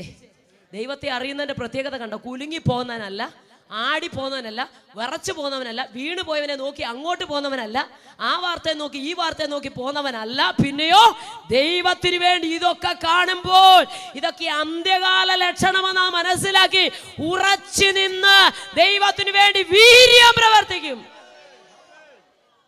അതുകൊണ്ടാണ് ഏലിയാവ് എടുക്കപ്പെട്ടപ്പോൾ ഒരു പുതപ്പ് താഴെ വീണു. കാത്തിരുന്ന ഏലീശ ഓടിപ്പോയി എടുത്ത് എത്ര കാലം കൊണ്ട് പുറകെ നടന്ന് കിട്ടിയാന്നറിയോ? എത്ര കാലം കൊണ്ട് പുറകിൽ നടന്ന് കിട്ടിയാന്നറിയോ? എവിടെല്ലാം വെച്ച് ഏലിയ പറഞ്ഞു, എരിഹോ വെച്ച്, ഗിൽഗാൽ വെച്ച്, ബേതേൽ വെച്ച്, കുഞ്ഞെ ഇവിടെ നിൽക്ക്, ഇവിടെ നിൽക്ക്, ഇവിടെ നിൽക്ക്, നിന്നാണ് നിന്റെ ജീവനാണെന്ന് നിന്നെ ഞാൻ വിടത്തില്ല, എനിക്ക് വേണം ശക്തി. കൂടെ നിന്നവരെല്ലാം പറഞ്ഞു എവിടെ പോവാ, ഇവിടെ നിൽക്കുക, നിങ്ങൾ മിണ്ടാതിരിക്കുക. അങ്ങനെ കാത്തിരുന്ന് പ്രാപിച്ചതാ. ഇത് ഓടിച്ചെന്ന് എടുത്തു, പുറകോട്ട് നോക്കിയില്ല, വലത്തും ഇടത്തും ഒന്നും നോക്കിയില്ല. ഏലിയാവ് പോയി. അവനൊരു കാര്യം ഉറപ്പാ, ദൈവം എടുത്തവനെ എത്തിക്കേണ്ട സ്ഥലത്ത് ദൈവം എത്തിച്ചോളും. നിങ്ങൾ വീട്ടിൽ പോയി ആ ഭാഗം കൊടുന്ന് ധ്യാനിക്കണം. അവിടെ എഴുതിയിട്ടുണ്ട്, അവിടെ ഉണ്ടായിരുന്നു 50 ബലശാലികൾ. അവർ വന്നിട്ട് ഏലീശയോടെ വന്നിട്ട് പറയാം, നമ്മുടെ യജമാനനെ ദൈവം വന്നങ്ങ് എടുത്തുകൊണ്ട് പോയി, ഇനി ഏതെങ്കിലും മലയിലോ താഴ്വരയിലോ കൊണ്ടിട്ടോ നമുക്കൊന്ന് പോയി നോക്കാവുന്നു. ഇതേ ബൈബിൾ കോളേജിൽ പഠിച്ചവരാ, അന്നത്തെ ബൈബിൾ കോളേജ് അത്. സ്തോത്രം. ഇവരുടെ കൂടെ തന്നെ പഠിച്ചവരാ. പക്ഷെ നോക്കിക്കേ, യജമാനെ എടുത്തിട്ടുണ്ട്, പക്ഷെ എവിടെയെങ്കിലും കൊണ്ടിടുവന്ന്. ദൈവം ഉയർത്തിയവന് വീട് എടുത്തെറിയാനല്ല ഉയർത്തിയത്. ദൈവം ഉയർത്തിയവനെ എത്തിക്കേണ്ട സ്ഥലത്ത് ദൈവം എത്തിച്ചോളും. നീ പ്രാപിച്ച ആ ശുശ്രൂഷയുണ്ടല്ലോ, നിന്റെ മുമ്പിൽ ഇരിക്കുന്ന യോർദാനെ വിഭാഗിക്കുന്ന അഭിഷേകമാം. അവര് വീണോ ഇവര് വീണോ എന്ന് നോക്കാൻ പോകല്ലേ. നമ്മുടെ സമയങ്ങൾ നഷ്ടപ്പെട്ടു പോകും. ഇതെന്നെയും നിങ്ങളെയും ദൈവം ഏൽപ്പിച്ചിട്ടില്ല. ഇതൊന്നും നമ്മുടെ ശുശ്രൂഷയല്ല. എനിക്കും നിങ്ങൾക്കുമുള്ളത് ഇരട്ടി പ്രാപിച്ച്, കാത്തിരുന്ന് പ്രാപിച്ച്, ഹല്ലേലൂയ ഹല്ലേലൂയ ആഗ്രഹിച്ച് പ്രാപിച്ചത് ദൈവത്തിന് വേണ്ടി ശക്തിയോടെ നിൽപ്പാൻ. ദൈവത്തിന്റെ ജനം എന്തോ ചെയ്യും? ഉറച്ചു നിന്ന് ഇതിനാ വിളിച്ചത്. അതുകൊണ്ടാണ് അപ്പോസ്തല പ്രവൃത്തി 1:8 പറയുന്നത് എന്താണെന്ന് അറിയാമോ? പരിശുദ്ധാത്മാവ് നിങ്ങളുടെ മേൽ വരുമ്പോൾ. അപ്പൊ ശക്തി എവിടുന്നാ കിട്ടുന്നേ? പറഞ്ഞാട്ട് പരിശുദ്ധാത്മാവിനെ കുറിച്ച് എങ്ങും പഠിപ്പിക്കത്തില്ല. സകല സത്യത്തിലും വഴി നടത്തുന്ന ഇതാ. പണ്ടൊക്കെ കാത്തിരിപ്പ് യോഗം ഉണ്ടായിരുന്നു. സ്തോത്രം. ഇന്നാ നേരം കൊണ്ട് സീരിയൽ കാണും. സ്തോത്രം. പ്രിയമുള്ളവരെ, സത്യം പറഞ്ഞ ഒരു ശിഷ്യത്വം നമുക്ക് എല്ലാവർക്കും ആവശ്യമാണ്. ഇത് പ്രാപിക്കാത്തതുകൊണ്ട് ഈ പുതിയ ശിഷ്യന്മാരരുതെന്ന. നമുക്ക് ശിഷ്യത്വം വേണം. സ്തോത്രം. പിതാക്കന്മാർ, സ്തോത്രം, Kallumala Kunjuman ഷായനെ, എം.ഇ. Chacko sir, NC. Chacko sir, ഇവരൊക്കെ പറഞ്ഞു തന്നു ഒത്തിരി. അന്ന് ഉൽപ്പത്തി ഏതാ വെളിപ്പാട് ഏതാന്ന് അറിയത്തില്ലെങ്കിലും അവരുടെയൊക്കെ ജീവിതവും അവരുടെയൊക്കെ പ്രസംഗവും എല്ലാം ഒരുപോലായിരുന്നു. ആമേൻ പറഞ്ഞില്ലല്ലോ. എൻ്റെ ജീവിതത്തിൻ്റെ പ്രതികൂല സാഹചര്യത്തിലൊക്കെ വിവാഹം നടത്തി തരികയും, സ്തോത്രം, എന്നെ ബൈബിൾ കോളേജ് പഠിപ്പിച്ച കല്ലുമലപ്പച്ചൻ എപ്പോഴും എന്നോട് പറയും, മോനെ, മടങ്ങിയ മുഴങ്കാലും നിറഞ്ഞ കണ്ണും തകർന്ന ഹൃദയവും മലർന്ന കൈകളും നിന്റെ ജീവിതത്തിലുണ്ടോ, ഉലകത്തിൽ ഒരു ശക്തിക്ക് നിന്നെ തകർക്കാൻ കഴിയും. എന്തൊക്കെയാ? മടങ്ങിയ മുഴങ്കാല്, നിറഞ്ഞ കണ്ണ്, തകർന്ന ഹൃദയം, സ്തോത്രം, അല്ലെ മലർന്ന കൈകൾ. ഒരു പ്രാർത്ഥിക്കുന്ന ദൈവപൈതലിൻ്റെ ജീവിതത്തിലുണ്ടെങ്കിൽ ആര് സപ്പോർട്ട് വേണ്ട. ഒരു ദൂതൂടെ ഞാൻ പറയാം, ആരും ആത്മീയത്തെ വളർത്തത്തില്ല കേട്ടോ. ആരും എന്ത് ചെയ്യത്തില്ല? വളർത്തത്തില്ല, തളർത്തത്തേ ഉള്ളൂ. ആരാധിക്കുന്നവനെ കാണുമ്പോൾ കിളിവാതിൽ കൂടെ പരിഹസിക്കുന്നവരേ ഉള്ളൂ. പ്രാർത്ഥിക്കുന്നവനെ കാണുമ്പോൾ നിന്ദിക്കുന്നവരേ ഉള്ളൂ. പക്ഷെ അവന് പറയാനുണ്ട്, എൻ്റെ തെരഞ്ഞെടുപ്പോർത്താൽ യോഗ്യതയില്ലാതെ വനാന്തരങ്ങളിൽ കിടന്നതാ, അപ്പനും അമ്മയും ഉപേക്ഷിച്ചതാ, ആർക്കും വേണ്ടാത്ത എന്നെ ദാവീദ് വിളിച്ചു പറയുകയാണ്, ഓ, അഭിഷേകം ചെയ്ത ഈ ദൈവത്തെ ആരാധിക്കാതിരിക്കാൻ കഴിയത്തില്ല. നിന്റെ കണ്ണിന്റെ മുമ്പിൽ ഇതിലും നീചനായിട്ട് തോന്നിയാലും എൻ്റെ ദൈവത്തിന്റെ പേട്ടകത്തിന് മുമ്പിൽ എനിക്ക് ആരാധിക്കാതിരിക്കാൻ കഴിയുകയില്ലെന്ന്. സ്തോത്രം, സ്തോത്രം, ഹല്ലേലൂയ. ദൈവം അനുഗ്രഹിക്കട്ടെ. ശ്രദ്ധിക്കണമേ, തന്റെ ജനം ഉറച്ചെന്ന്. അപ്പൊ പരിശുദ്ധാത്മ നിങ്ങളുടെ മേൽ വരുമ്പോൾ നിങ്ങൾക്ക് എന്ത് വരും? പറഞ്ഞേ, വേഗത്തിൽ ശക്തി വരും. ശക്തി വന്നാൽ പിന്നെ എന്ത് ചെയ്യരുത്? ഞാനല്ല പറഞ്ഞു, അവിടെ തന്നെ എഴുതിയിട്ടുണ്ട്. ശക്തി വന്നു കഴിഞ്ഞാ യഹൂദയിലും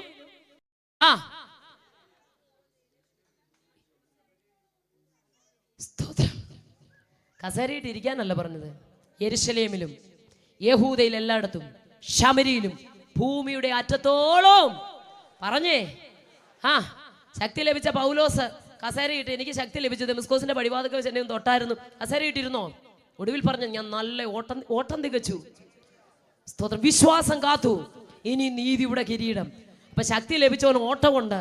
ശക്തി ലഭിച്ചവൻ കുത്തിയിരിക്കാനല്ല ലഭിച്ചത്. ശക്തി ലഭിച്ചവൻ വായും പൂട്ടി ഇരിക്കരുത്. ഞാൻ രാവിലെ പറഞ്ഞതുപോലെ, ഹല്ലേലൂയ, നയമാന്റെ വീട്ടിലെ വേലക്കാരി പെങ്കൊച്ചാണെങ്കിലും അകത്ത് സുവിശേഷത്തിന് ഒരു വിത്ത് കിടപ്പുണ്ട്. അല്ലെങ്കിൽ യജമാനന് പോയി തലേ കൈവച്ച് പ്രാർത്ഥിച്ച് സൗഖ്യം കൊടുക്കാൻ കേൾപ്പില്ലെങ്കിലും യജമാനത്തിയോട് പോയി പറഞ്ഞ് യജമാനന് വേണ്ടി പ്രവർത്തിക്കുന്ന ഒരു ദൈവമുണ്ട്. ഇസ്രായേലിലെ ദൈവപുരുഷന്റെ അടുക്കലോട്ടൊന്ന് പോന്ന് പറയാൻ ഏത് ഔദ്യോഗിക പദവിയിൽ ഇരിക്കുന്നവനാണെങ്കിലും ഏത് താഴേക്കിടയിൽ നിൽക്കുന്ന വ്യക്തിയാണെങ്കിലും സുവിശേഷത്തിന്റെ ശക്തി, ഓ ജീസസ്, ഹല്ലേലൂയ. ഈ ദൗത്യം ഏൽപ്പിക്കാത്തവന്റെ ഉള്ളിൽ ഒന്നും ക്രിസ്തുവില്ല. ഈ ദൗത്യം ചെയ്യാത്ത ഓരോരുത്തരുടെ ഉള്ളിൽ ദൈവസാന്നിധ്യമില്ല. കാരണം ശക്തി വന്നാൽ അടങ്ങിയിരിക്കത്തില്ല. പക്ഷെ ഇവർക്ക് ശക്തി വന്നു. ഞാൻ വേഗത്തിൽ പറഞ്ഞു വിടാം. ഇവർക്ക് ശക്തി വന്നു. ആർക്ക്? കാത്തിരുന്ന് ഇവർക്ക് പറഞ്ഞേ ശക്തി വന്നു. എന്നിട്ട് എന്നാ ചെയ്തേ? തുടർന്നുള്ള 6 അധ്യായം അങ്ങോട്ട് വായിക്കണം. 1-ാം അധ്യായത്തിൽ ശക്തി വരുമെന്ന് പറഞ്ഞു. 2-ാം അധ്യായത്തിൽ പറഞ്ഞേ ശക്തി വന്നു. തുടർന്നുള്ള അധ്യായങ്ങൾ അങ്ങോട്ട് ചില വർഷങ്ങൾ നിങ്ങൾ നോക്കിയേ. വിറ്റും പെറുക്കിയും തിന്നും കുടിച്ചും കൊട്ടിയും പാടി കൊടുത്തും വാങ്ങിച്ചും ഒക്കെ എവിടെ ഇരുന്നു? അകത്ത് തന്നെ ഇരുന്നു. ഇതിനകത്ത് തമ്പുരാൻ ഒരു ചെറിയ കലക്കം അങ്ങോട്ട് ഇട്ട് കൊടുത്തു. ചിലതൊക്കെ നന്മയ്ക്കാം. ഉടനെ ഒരു 7 പേരെ തെരഞ്ഞെടുത്തു മേശമേൽ ശുശ്രൂഷിക്കാൻ. അതിൽ പ്രധാനികളാണ് സ്തേഫാനോസും പറഞ്ഞേ ഫിലിപ്പോസും. സ്തേഫാനോസ് ഒറ്റ പ്രസംഗമേ പ്രസംഗിച്ചുള്ളൂ. ഏറു വന്നു. എറിഞ്ഞവനെ നോക്കിയില്ല, കല്ലിന്റെ വലിപ്പം നോക്കിയില്ല, എണ്ണം നോക്കിയില്ല, നോക്കേണ്ടവനെ നോക്കി പോകേണ്ടടുത്ത് പോയി. സ്തോത്രം. അടുത്ത ആളിന്റെ പേരാണ് ഫിലിപ്പോസ്. എന്തിനാ അപ്പോസ്തലന്മാർ തെരഞ്ഞെടുത്തെന്നറിയാമോ? വിറക് കീറാനും വെള്ളം കോരാനും പാത്രം കഴുകാനും ഒക്കെ മേശമേൽ ശുശ്രൂഷിക്കാൻ. പക്ഷെ തമ്പുരാൻ കണ്ടത് കൃപയും സത്യവും നിറഞ്ഞവരായി. മനുഷ്യൻ കാണുന്ന പോലെ അല്ല ദൈവം നമ്മളെ കാണുന്നത്. അത് കളർ നോക്കിയല്ല പകരുന്നത്, ജാതീയ പശ്ചാത്തലം നോക്കിയല്ല, അല്ല വിദ്യാഭ്യാസ യോഗ്യത നോക്കിയല്ല, കളർ നോക്കിയല്ല, ആരോഗ്യസ്ഥിതി നോക്കിയല്ല. വിശ്വസിക്കുന്നവന്റെ ഉള്ളിൽ ഈ ശക്തി അങ്ങോട്ട് വ്യാപരിച്ചു കഴിയുമ്പോൾ അവൻ ആധാരം തുറക്കുമ്പോൾ ആ സാധാരണ ദൈവ പ്രവൃത്തി. എന്നോടൊപ്പം ഇവിടെ വരാനിരുന്ന ഒരു മുസ്ലിം സഹോദരിയാണ്. സ്തോത്രം. ഞങ്ങളോടൊപ്പം മുസ്ലിം സഹോദരങ്ങൾ ഒത്തിരി പേരുണ്ട്. പാസ്റ്റർ ഇരുന്ന നിരണത്തും കഴിഞ്ഞ അങ്ങേ വർഷം പോയി പ്രസംഗിച്ചു. സ്തോത്രം. അവിടെ നിന്നൊരു മുസ്ലിം കുടുംബം ഞങ്ങളോടൊപ്പം വന്നു. സ്തോത്രം. അങ്ങനെ ഞാനും അവളും കൂടെ കഴിഞ്ഞ വർഷം ഇതേ സമയം പ്രാർത്ഥനാ മുറിയിൽ ഇരിക്കുമ്പോൾ, സ്തോത്രം, ഞങ്ങളുടെ ദേശത്ത് സ്തോത്രം ഒരു മുസ്ലിം സഹോദരി റെജീന എന്നവിടെ പേര്, അവിടെ അത്ത മാനസികമായിട്ട് തകർന്നിട്ട് ഡിപ്രഷനായിരുന്നു. എപ്പോഴും മരിക്കണമെന്നുള്ള ചിന്ത. 6 മാസം മുമ്പ് ഫാനെ തൂങ്ങി മരിച്ചു. 6 മാസം കഴിഞ്ഞപ്പോൾ ഈ ബാധ ഈ കൊച്ചിനെ പിടിച്ചു. 2 കുഞ്ഞുങ്ങളുണ്ട്. ഭർത്താവ് KSCB വർക്ക് ചെയ്യുന്നു. സ്തോത്രം. പക്ഷെ ഒരു ഭ്രാന്തിയെ പോലെ തന്നെ വർത്താനം പറഞ്ഞുകൊണ്ട് റോഡിൽ കൂടെ പോകും. സ്തോത്രം. വല്ലാത്ത ഒരു അനുഭവം. സ്തോത്രം. അങ്ങനെ മാനസികമായിട്ട് തന്നു. കുഞ്ഞുങ്ങളെ, ഭർത്താവിന്, വീട്ടുകാരെ ഒന്നും നോക്കത്തില്ല.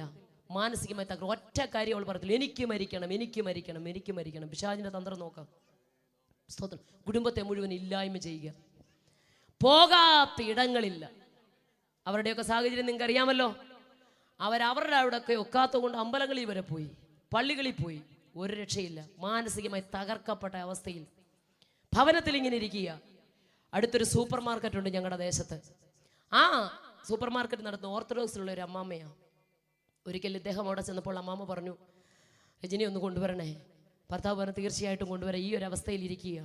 അങ്ങനെ അവരാ കടയിൽ ചെന്നു. കടയിലോട്ട് ചെന്നപ്പോൾ അവൾ എന്ത് ചെയ്യുന്നു, അമ്മാമ്മ ഇരിക്കുന്ന കസേരയിൽ അവൾ കയറി ഇങ്ങിരുന്നു. സ്തോത്രം. അമ്മാമ്മ പറഞ്ഞൊരു കാര്യം ചെയ്യും, എനിക്ക് നമ്മുടെ ഒരു സിസ്റ്ററെ അറിയാം, എന്നെ പോലൊരു സിസ്റ്റർ അടുക്കലൊന്ന് കൊണ്ടുപോവാ. അവിടെ ഒത്തിരി പേരുണ്ട് ഇങ്ങനെ സ്തോത്രം പിടുത്തൽ പ്രാപിച്ചു ദൈവത്തെ അറിയാൻ എൻ്റെ മുഖാന്തരം അവിടെ ഒന്ന് കൊണ്ടുപോകാമോ എന്ന് ചോദിച്ചു. എന്നെ വളരെ ചിന്തിപ്പിച്ചിരിക്കും. ഇപ്പോഴും ചിന്തിപ്പിച്ചുകൊണ്ടിരിക്കുന്ന കാര്യം, അമ്മാമ്മ ഇന്ന് വരെ വന്നിട്ടില്ല.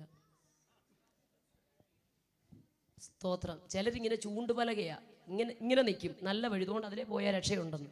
ആയുഷ്കാലത്ത് ഈ പലക ചലിക്കുകയല്ല ഇവിടെ നിന്ന്. സ്തോത്രം. സ്തോത്രം.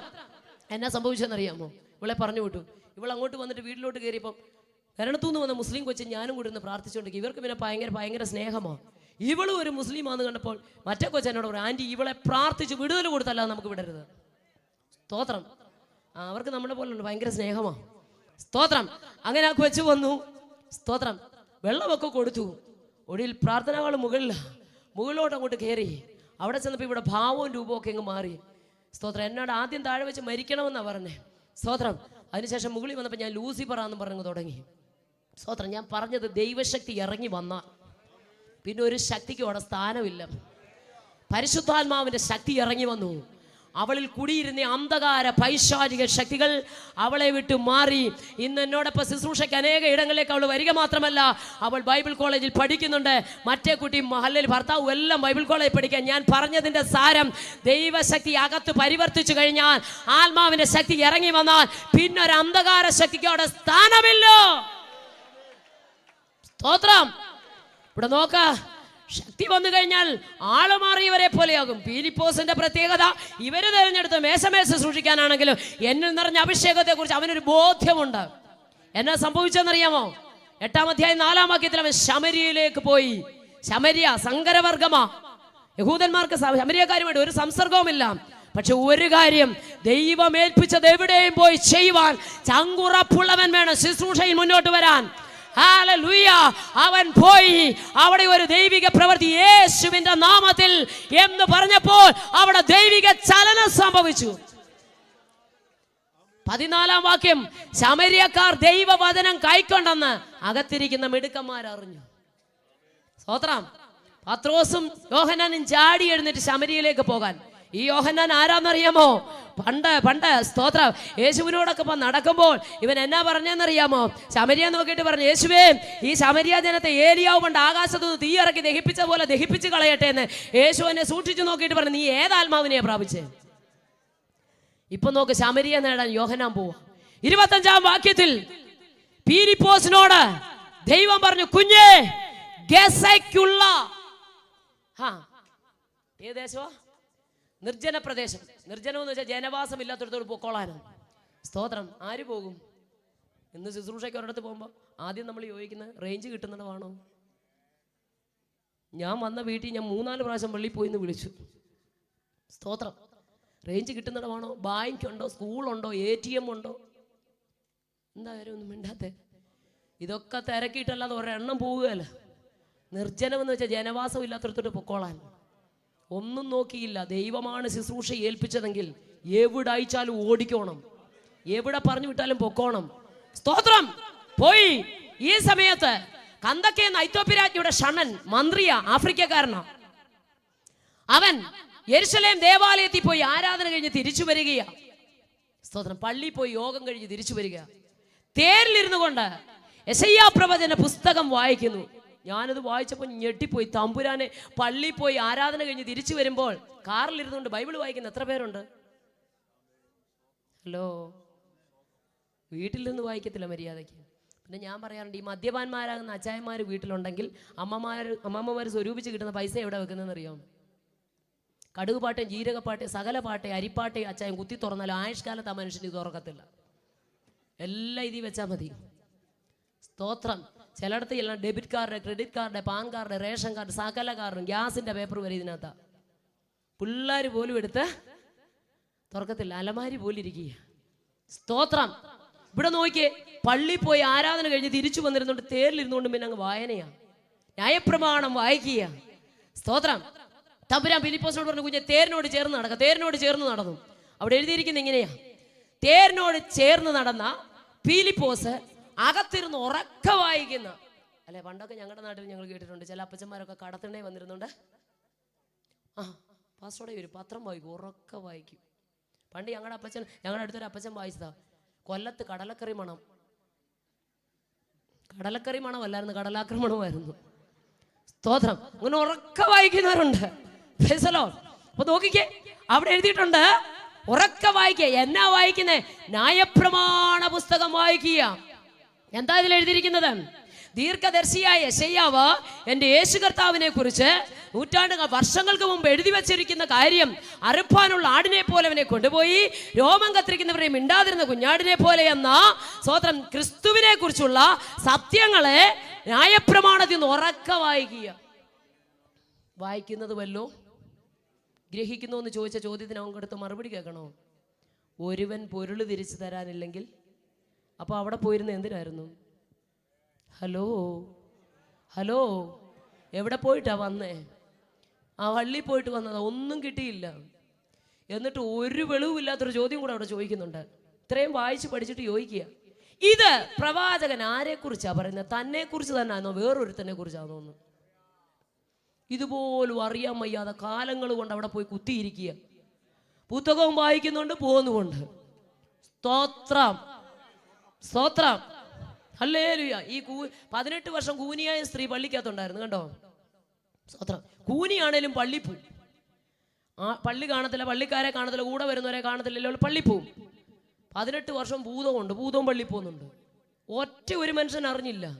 18 വർഷം പോയി. പക്ഷെ ആത്മാവകത്തുള്ളവൻ അന്ന് വന്നപ്പോൾ മറ്റാരെയും നോക്കാതെ ഇവളും അബ്രഹാമിന്റെ മകളാണ് എന്ന് പറഞ്ഞ് ആ നിമിഷത്തിൽ അവളെ സൗഖ്യമാക്കി.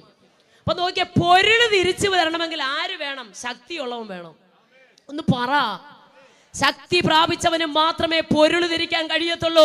അതിനാണ് ശക്തി പ്രാപിച്ചവൻ അടങ്ങിയിരിക്കരുതെന്ന് പറഞ്ഞത്.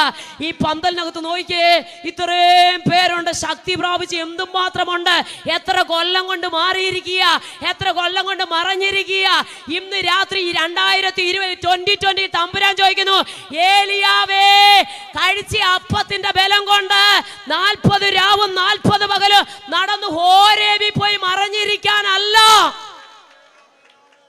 നീ വാടിത്തളർന്ന് കിടന്നപ്പോൾ, നീ ക്ഷീണിച്ച് കിടന്നപ്പോൾ, നീ മറഞ്ഞു കിടന്നപ്പോൾ,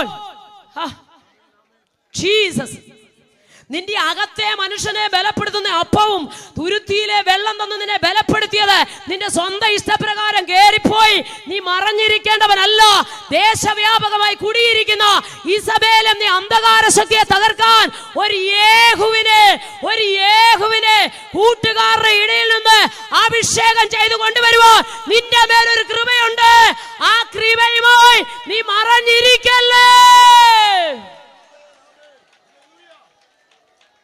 മറിയേ, വിശ്വാസത്തിൽ പ്രാപിച്ച ക്രിസ്തുവിനെ കൊണ്ട് ഇവിടെ ഇരിക്കാനല്ല, ചാടിയിറങ്ങി മലനാട്ടിലേക്ക് ഓടി. അവിടെ ചെന്ന് ചാർച്ചക്കാരി എലിസബത്തിനെ വന്ദനം ചൊല്ലിയപ്പോൾ അവിടെ ഉള്ളിൽ കിടന്ന പിള്ള തുള്ളിയെന്ന്. ഇറങ്ങി പുറപ്പെടാ, ദൈവത്തിന്റെ ചലനത്ത് സംഭവിക്കും. ഇന്ന് രാത്രി എത്ര പേരത് ഏറ്റെടുക്കുന്നുണ്ട്? സഹോദരന്മാരെ, തന്ന നല്ല യൗവനം നഷ്ടപ്പെടുത്തല്ലേ. നാളെ എന്ത് സംഭവിക്കുമെന്നറിയത്തില്ല. അകത്തോട്ടെടുത്ത് ശ്വാസം പുറത്തോട്ട് പോകാൻ കഴിപ്പില്ലാത്ത കെൽപ്പില്ലാത്ത നമുക്ക് ദൈവം തന്നിരിക്കുന്ന ശുശ്രൂഷ കുഴിച്ചിടല്ലേ. നീ മറഞ്ഞിരിക്കല്ലേ. നിന്റെ മേൽ നിറയപ്പെട്ട അഭിഷേകത്തിന്റെ ശക്തി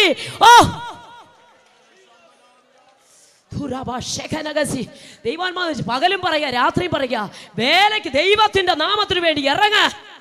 മടിച്ചിരിക്കല്ലേ. പിന്മാറ്റ സ്വഭാവമുള്ള ചിലതിനകത്തുണ്ട്. ചോദ്യചിഹ്നങ്ങളുമായിട്ട് ഇരിക്കുക. സ്തോത്രം. പഴയതെല്ലാം വിട്, പഴയതെല്ലാം കുഴിച്ചിട്. സ്തോത്രം.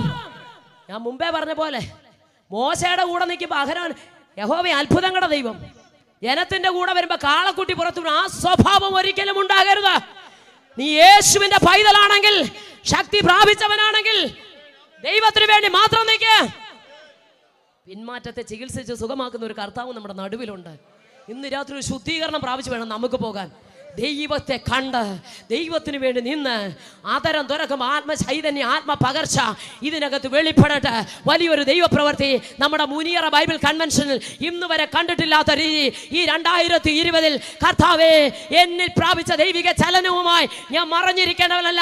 ഒരു മറിയെ പോലെ മലനാട്ടിലേക്ക് ഓടി അവിടെ ചെന്ന് ചാർച്ചക്കാരിയെ വന്ദനം ചെയ്തപ്പോൾ അവിടെ ഉള്ളിൽ പിള്ള തുള്ളിയെങ്കിൽ ആ കുഞ്ഞിന് പറയാനുണ്ട്, എൻ്റെ അപ്പനൊരു പുരോഹിതനാ, 6 മാസം കൊണ്ട് വായും പൂട്ടി 4 ചുവരിനകത്തിരിക്കുന്ന ഒരു അപ്പനാ എൻ്റെ അപ്പൻ. പക്ഷേ കർത്താവിന്റെ സാന്നിധ്യം അയ്യോ അടുത്തു വന്നപ്പോൾ എനിക്ക് ചലിക്കാതിരിക്കാൻ പറ്റത്തില്ലെന്ന്. അങ്ങനെ നിന്റെ സാമീപ്യം ചിലതെ ചലിക്കുന്നതാക്കി മാറ്റും.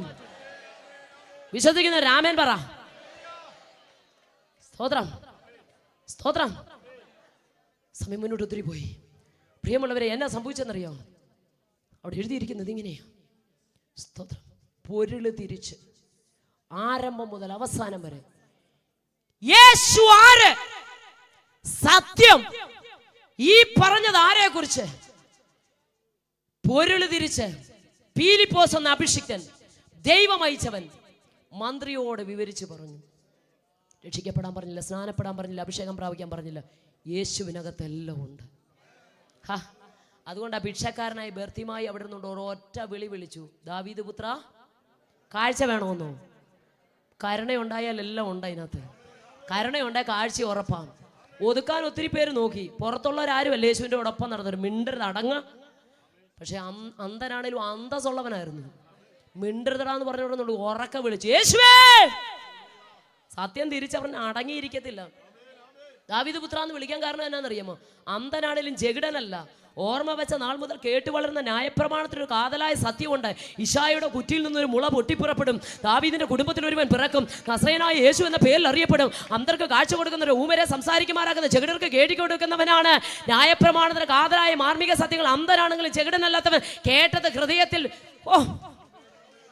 ഈ വചനം നെറ്റിമേൽ പട്ടമായി വരട്ടെ. പട്ടം. സ്തോത്രം. തലമുറകൾക്ക് ഓരോ ദിവസവും കൊണ്ട് പറഞ്ഞു കൊടുക്ക.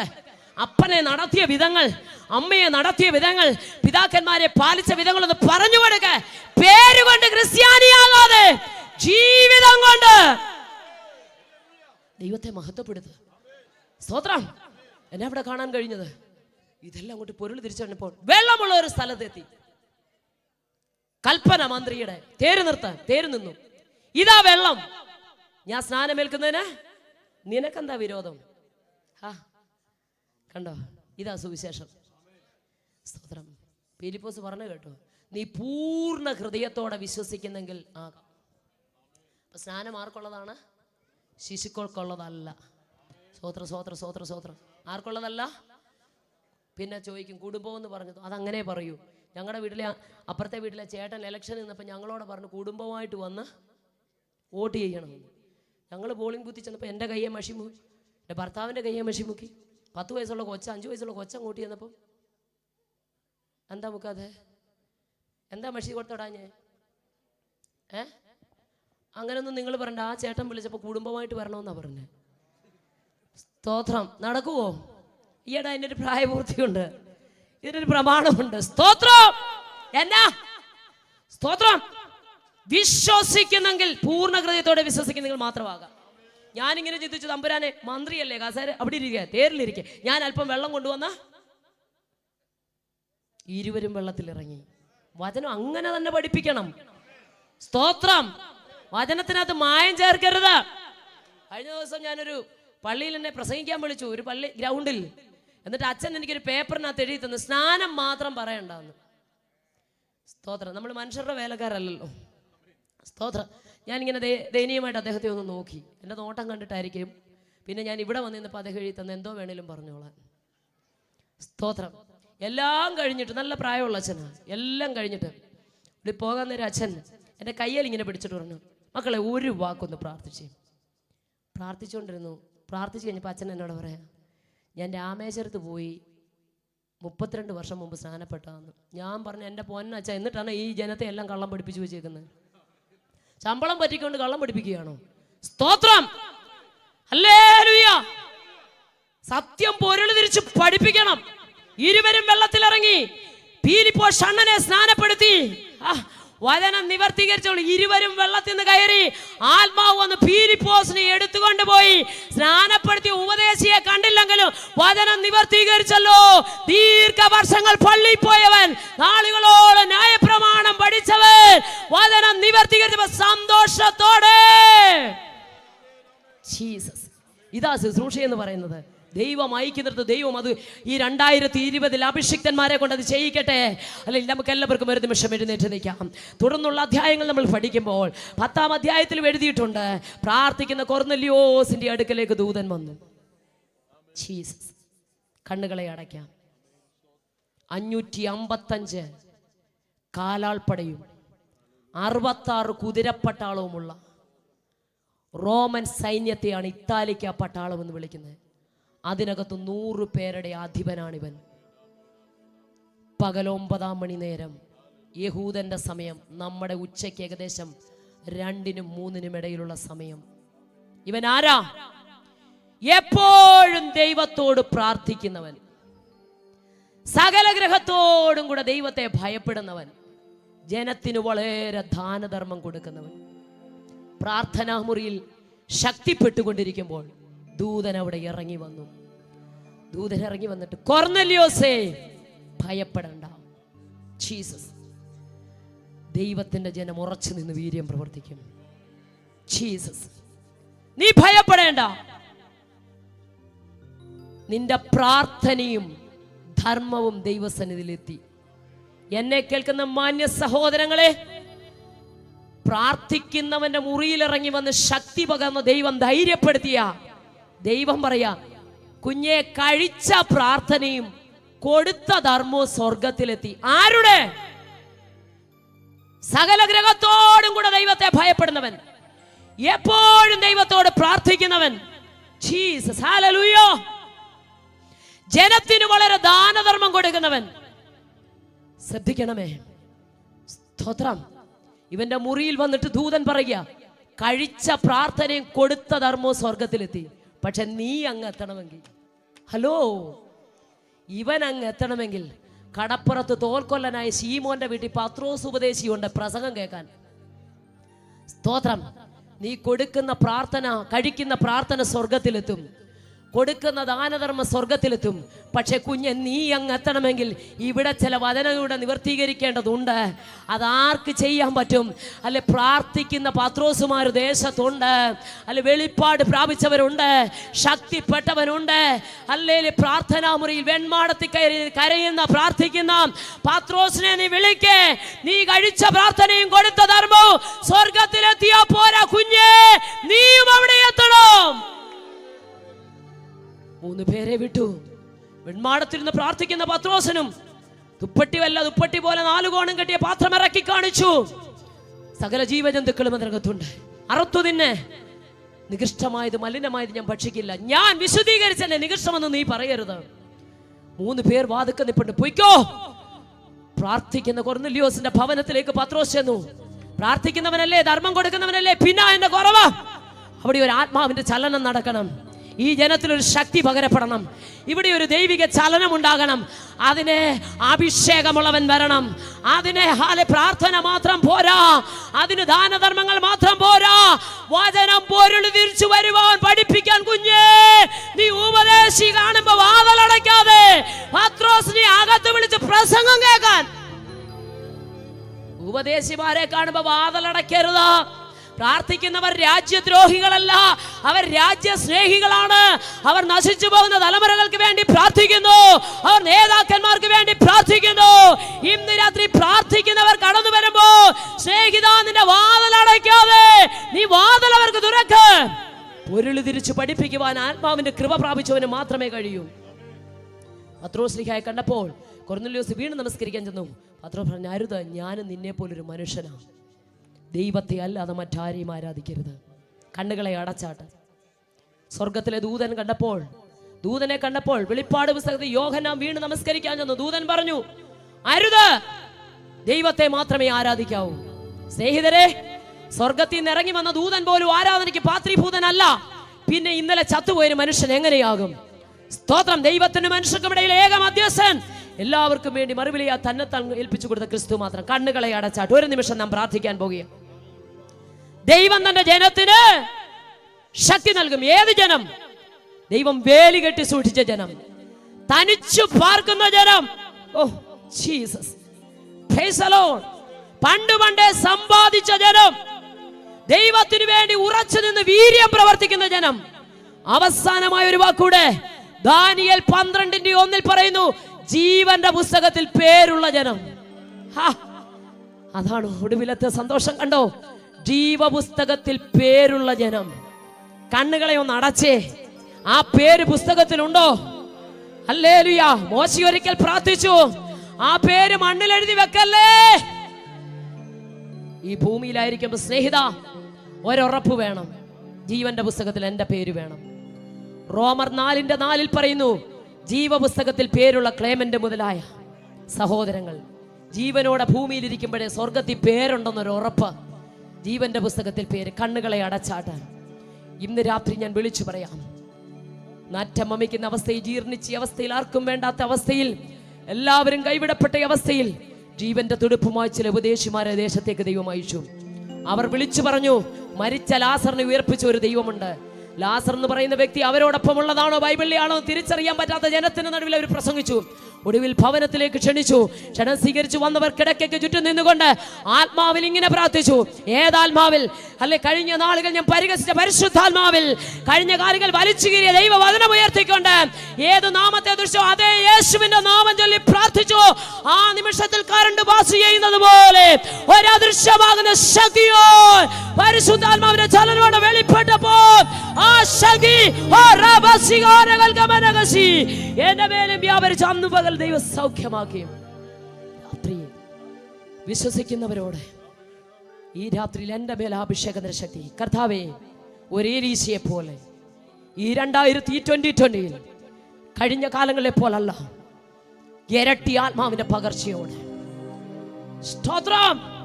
എബ്രായ ബാലന്മാരെ പോലെ രാജ്യം മാറിയാലും, ഭരണകർത്താവ് മാറിയാലും, ഭാഷ മാറിയാലും, വേഷവിധാനത്തിന് മാറ്റമുണ്ടായാലും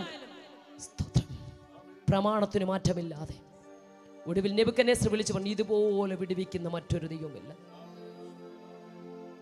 രക്ഷിക്കപ്പെട്ട് മുഴുവൻ സ്നാനം സ്വീകരിച്ച് പരിശുദ്ധാത്മാവിന്റെ ശക്തി പ്രാപിച്ച് കർത്താവിന് വേണ്ടി കാത്തിരിക്കുന്ന മണവാട്ടിയെ ചേർക്കുവാൻ മേഘാരൂഢനായ എൻ്റെ കർത്താവ് വരികയാണ്. ഒരു നിമിഷം വിശ്വാസ കണ്ണാലൊന്ന് കണ്ടേ. ഈ തലമുറയിൽ നമ്മുടെ കർത്താവ് വരും. ഈ തലമുറയിൽ കർത്താവ് വരും.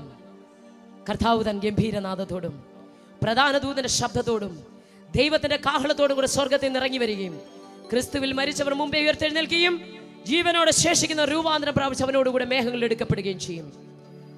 എനിക്ക് ആ യോഗ്യത പ്രാപിക്കാൻ ഇന്ന് വരെ കഴിഞ്ഞിട്ടില്ല. അങ്ങനെ ആരെങ്കിലും ചിന്തിക്കുന്നുണ്ടെങ്കിൽ, അല്ല, അല്പം മുമ്പ് പറഞ്ഞല്ലോ, കൊർന്നല്യോസിന്റെ വീട്ടിൽ പത്രോസ് അങ്ങോട്ട് കയറി ചെല്ലുമ്പോൾ പ്രസംഗിക്കാൻ എഴുന്നേക്കുമ്പോൾ പത്രോസ് ഒരു കാര്യം പറഞ്ഞു. 10-ാം അധ്യായത്തിന് 34-ാം വാക്യത്തിൽ ദൈവത്തിന് മുഖപക്ഷമില്ല. ഏത് ജാതിയിൽപ്പെട്ടവനാണെങ്കിലും അവനെ ഭയപ്പെട്ട് നീതി പ്രവർത്തിക്കുന്നവരെ അംഗീകരിക്കുന്ന ഒരു ദൈവമുണ്ടെന്ന് ഞാൻ വാസ്തവമായി അറിയുന്നു. സ്തോത്രം. വചനം കേട്ട എല്ലാവരുടെ മേൽ ആത്മാവിന്റെ കൃപ വ്യാപരിച്ചു. ഇന്ന് രാത്രി ഞാൻ വിശ്വസിക്കുന്നു, ഈ മുനിയറ ബൈബിൾ കൺവെൻഷനിൽ ഈ ശ്രവണസീമയ്ക്കുള്ളിൽ കേട്ട എല്ലാവരുടെ മേലും, ഒരുപക്ഷെ ഈ പന്തലിനകത്തല്ല, വീടുകളിലായിരിക്കാം, വഴിയോരങ്ങളിലായിരിക്കാം, വാഹനങ്ങളിലായിരിക്കാം, സ്നേഹിത, ഒരു മതത്തിന്റെ വക്താവായി നിന്നുകൊണ്ടല്ല, ഒരു സംഘടനയുടെ വക്താവായി നിന്നുകൊണ്ടല്ല, അത്ഭുതത്തിന്റെ ദൈവം, അടയാളത്തിന്റെ ദൈവം, വീര്യപ്രവർത്തികളുടെ ദൈവം, മരിച്ചടക്കപ്പെട്ട് ഉയർത്തെഴുന്നേറ്റ ദൈവം, ചരിത്രത്തെ AD എന്നും BC എന്നും രണ്ടായി തിരിച്ചുകൊണ്ട് ചരിത്രത്തിന്റെ മധ്യഭാഗത്ത് നിൽക്കുന്ന സർവശക്തിയുള്ള കർത്താവ് ജീവിതത്തെ രൂപാന്തരപ്പെടുത്താൻ ഈ ദേശത്തിറങ്ങി വന്നിട്ടുണ്ട്. ഒരു നിമിഷം ഏൽപ്പിച്ചു കൊടുത്താട്ടെ. ഒരു വാക്ക് നാം ഈ ദേശത്തിന് വേണ്ടി പ്രാർത്ഥിക്കാൻ പോകുകയാണ്. ആ കർത്താവിനെ എനിക്ക് വേണം. ഞാൻ ആ മുഴുവൻ സ്നാനം സ്വീകരിക്കാൻ ആഗ്രഹിക്കുന്നു. ക്രിസ്തുവിനോട് ചേരുവാൻ തീരുമാനമുള്ളവർ ഒരു നിമിഷം എന്നോട് ചേർന്ന് അങ്ങനെ സമർപ്പണമുള്ളവർ ഇങ്ങനെ പ്രാർത്ഥിച്ചാലും, കർത്താവായ യേശുവേ, ഞാനൊരു പാപിയാണെന്ന് സമ്മതിക്കുന്നു. എൻ്റെ പാപജീവിതത്തിൽ നിന്ന് ഒരു വിടുതൽ ഞാൻ ആഗ്രഹിക്കുന്നു. യേശു ക്രിസ്തുവിനെ എൻ്റെ സ്വന്തം രക്ഷകനും കർത്താവുമായി ഞാൻ ഹൃദയത്തിൽ സ്വീകരിക്കുന്നു. യേശുവിൻ്റെ രക്തം എൻ്റെ സകല പാപവും പോക്കി എന്നെ ശുദ്ധീകരിക്കുന്നുവെന്ന് ഞാൻ വിശ്വസിക്കുന്നു. ഞാൻ ഏറ്റുപറയുന്നു, കർത്താവായ യേശുവേ, എൻ്റെ ജീവന്റെ സിംഹാസനം ഞാൻ അങ്ങേക്ക് അധീനമാക്കി തരുന്നു. സകല സത്യത്തിലും വഴി നടത്തുന്ന ദൈവത്തിന്റെ ആത്മാവേ, ഇന്നു മുതൽ എന്നെ പൂർണ്ണമായി നിയന്ത്രിക്കണമേ. പാപത്തെ ഉപേക്ഷിച്ച് ക്രിസ്തുവിനായി എന്നെ സമർപ്പിക്കുന്നു. യേശുവിൻ നാമത്തിൽ തന്നെ ആമേൻ. കരമടിച്ച് ദൈവത്തെ സ്തുതിച്ചാട്ടം. ദൈവം തന്നെ ജനത്തിന് ശക്തി തരും. 2020 ശക്തി പ്രാപിച്ചുകൊണ്ട് കാലഘട്ടത്തിന്റെ ശബ്ദമായി, രാജ്യങ്ങളുടെ ശബ്ദമായി തന്ന ശബ്ദ യൗവനമായ ആരോഗ്യം ദൈവരാജ്യത്തിന്റെ വ്യാപ്തിക്ക് വേണ്ടി ഓടുവാൻ മുനിയറയിലുള്ള, കട്ടപ്പനയിലുള്ള, അടിമാലയിലുള്ള എന്റെ പ്രിയ സഹോദരങ്ങളെ, ശ്രവണസീമയ്ക്കുള്ളിൽ കേട്ട എല്ലാവരെയും സർവ്വകൃപാലുവായ ദൈവം ശക്തിയോടെ സഹായിക്കട്ടെ.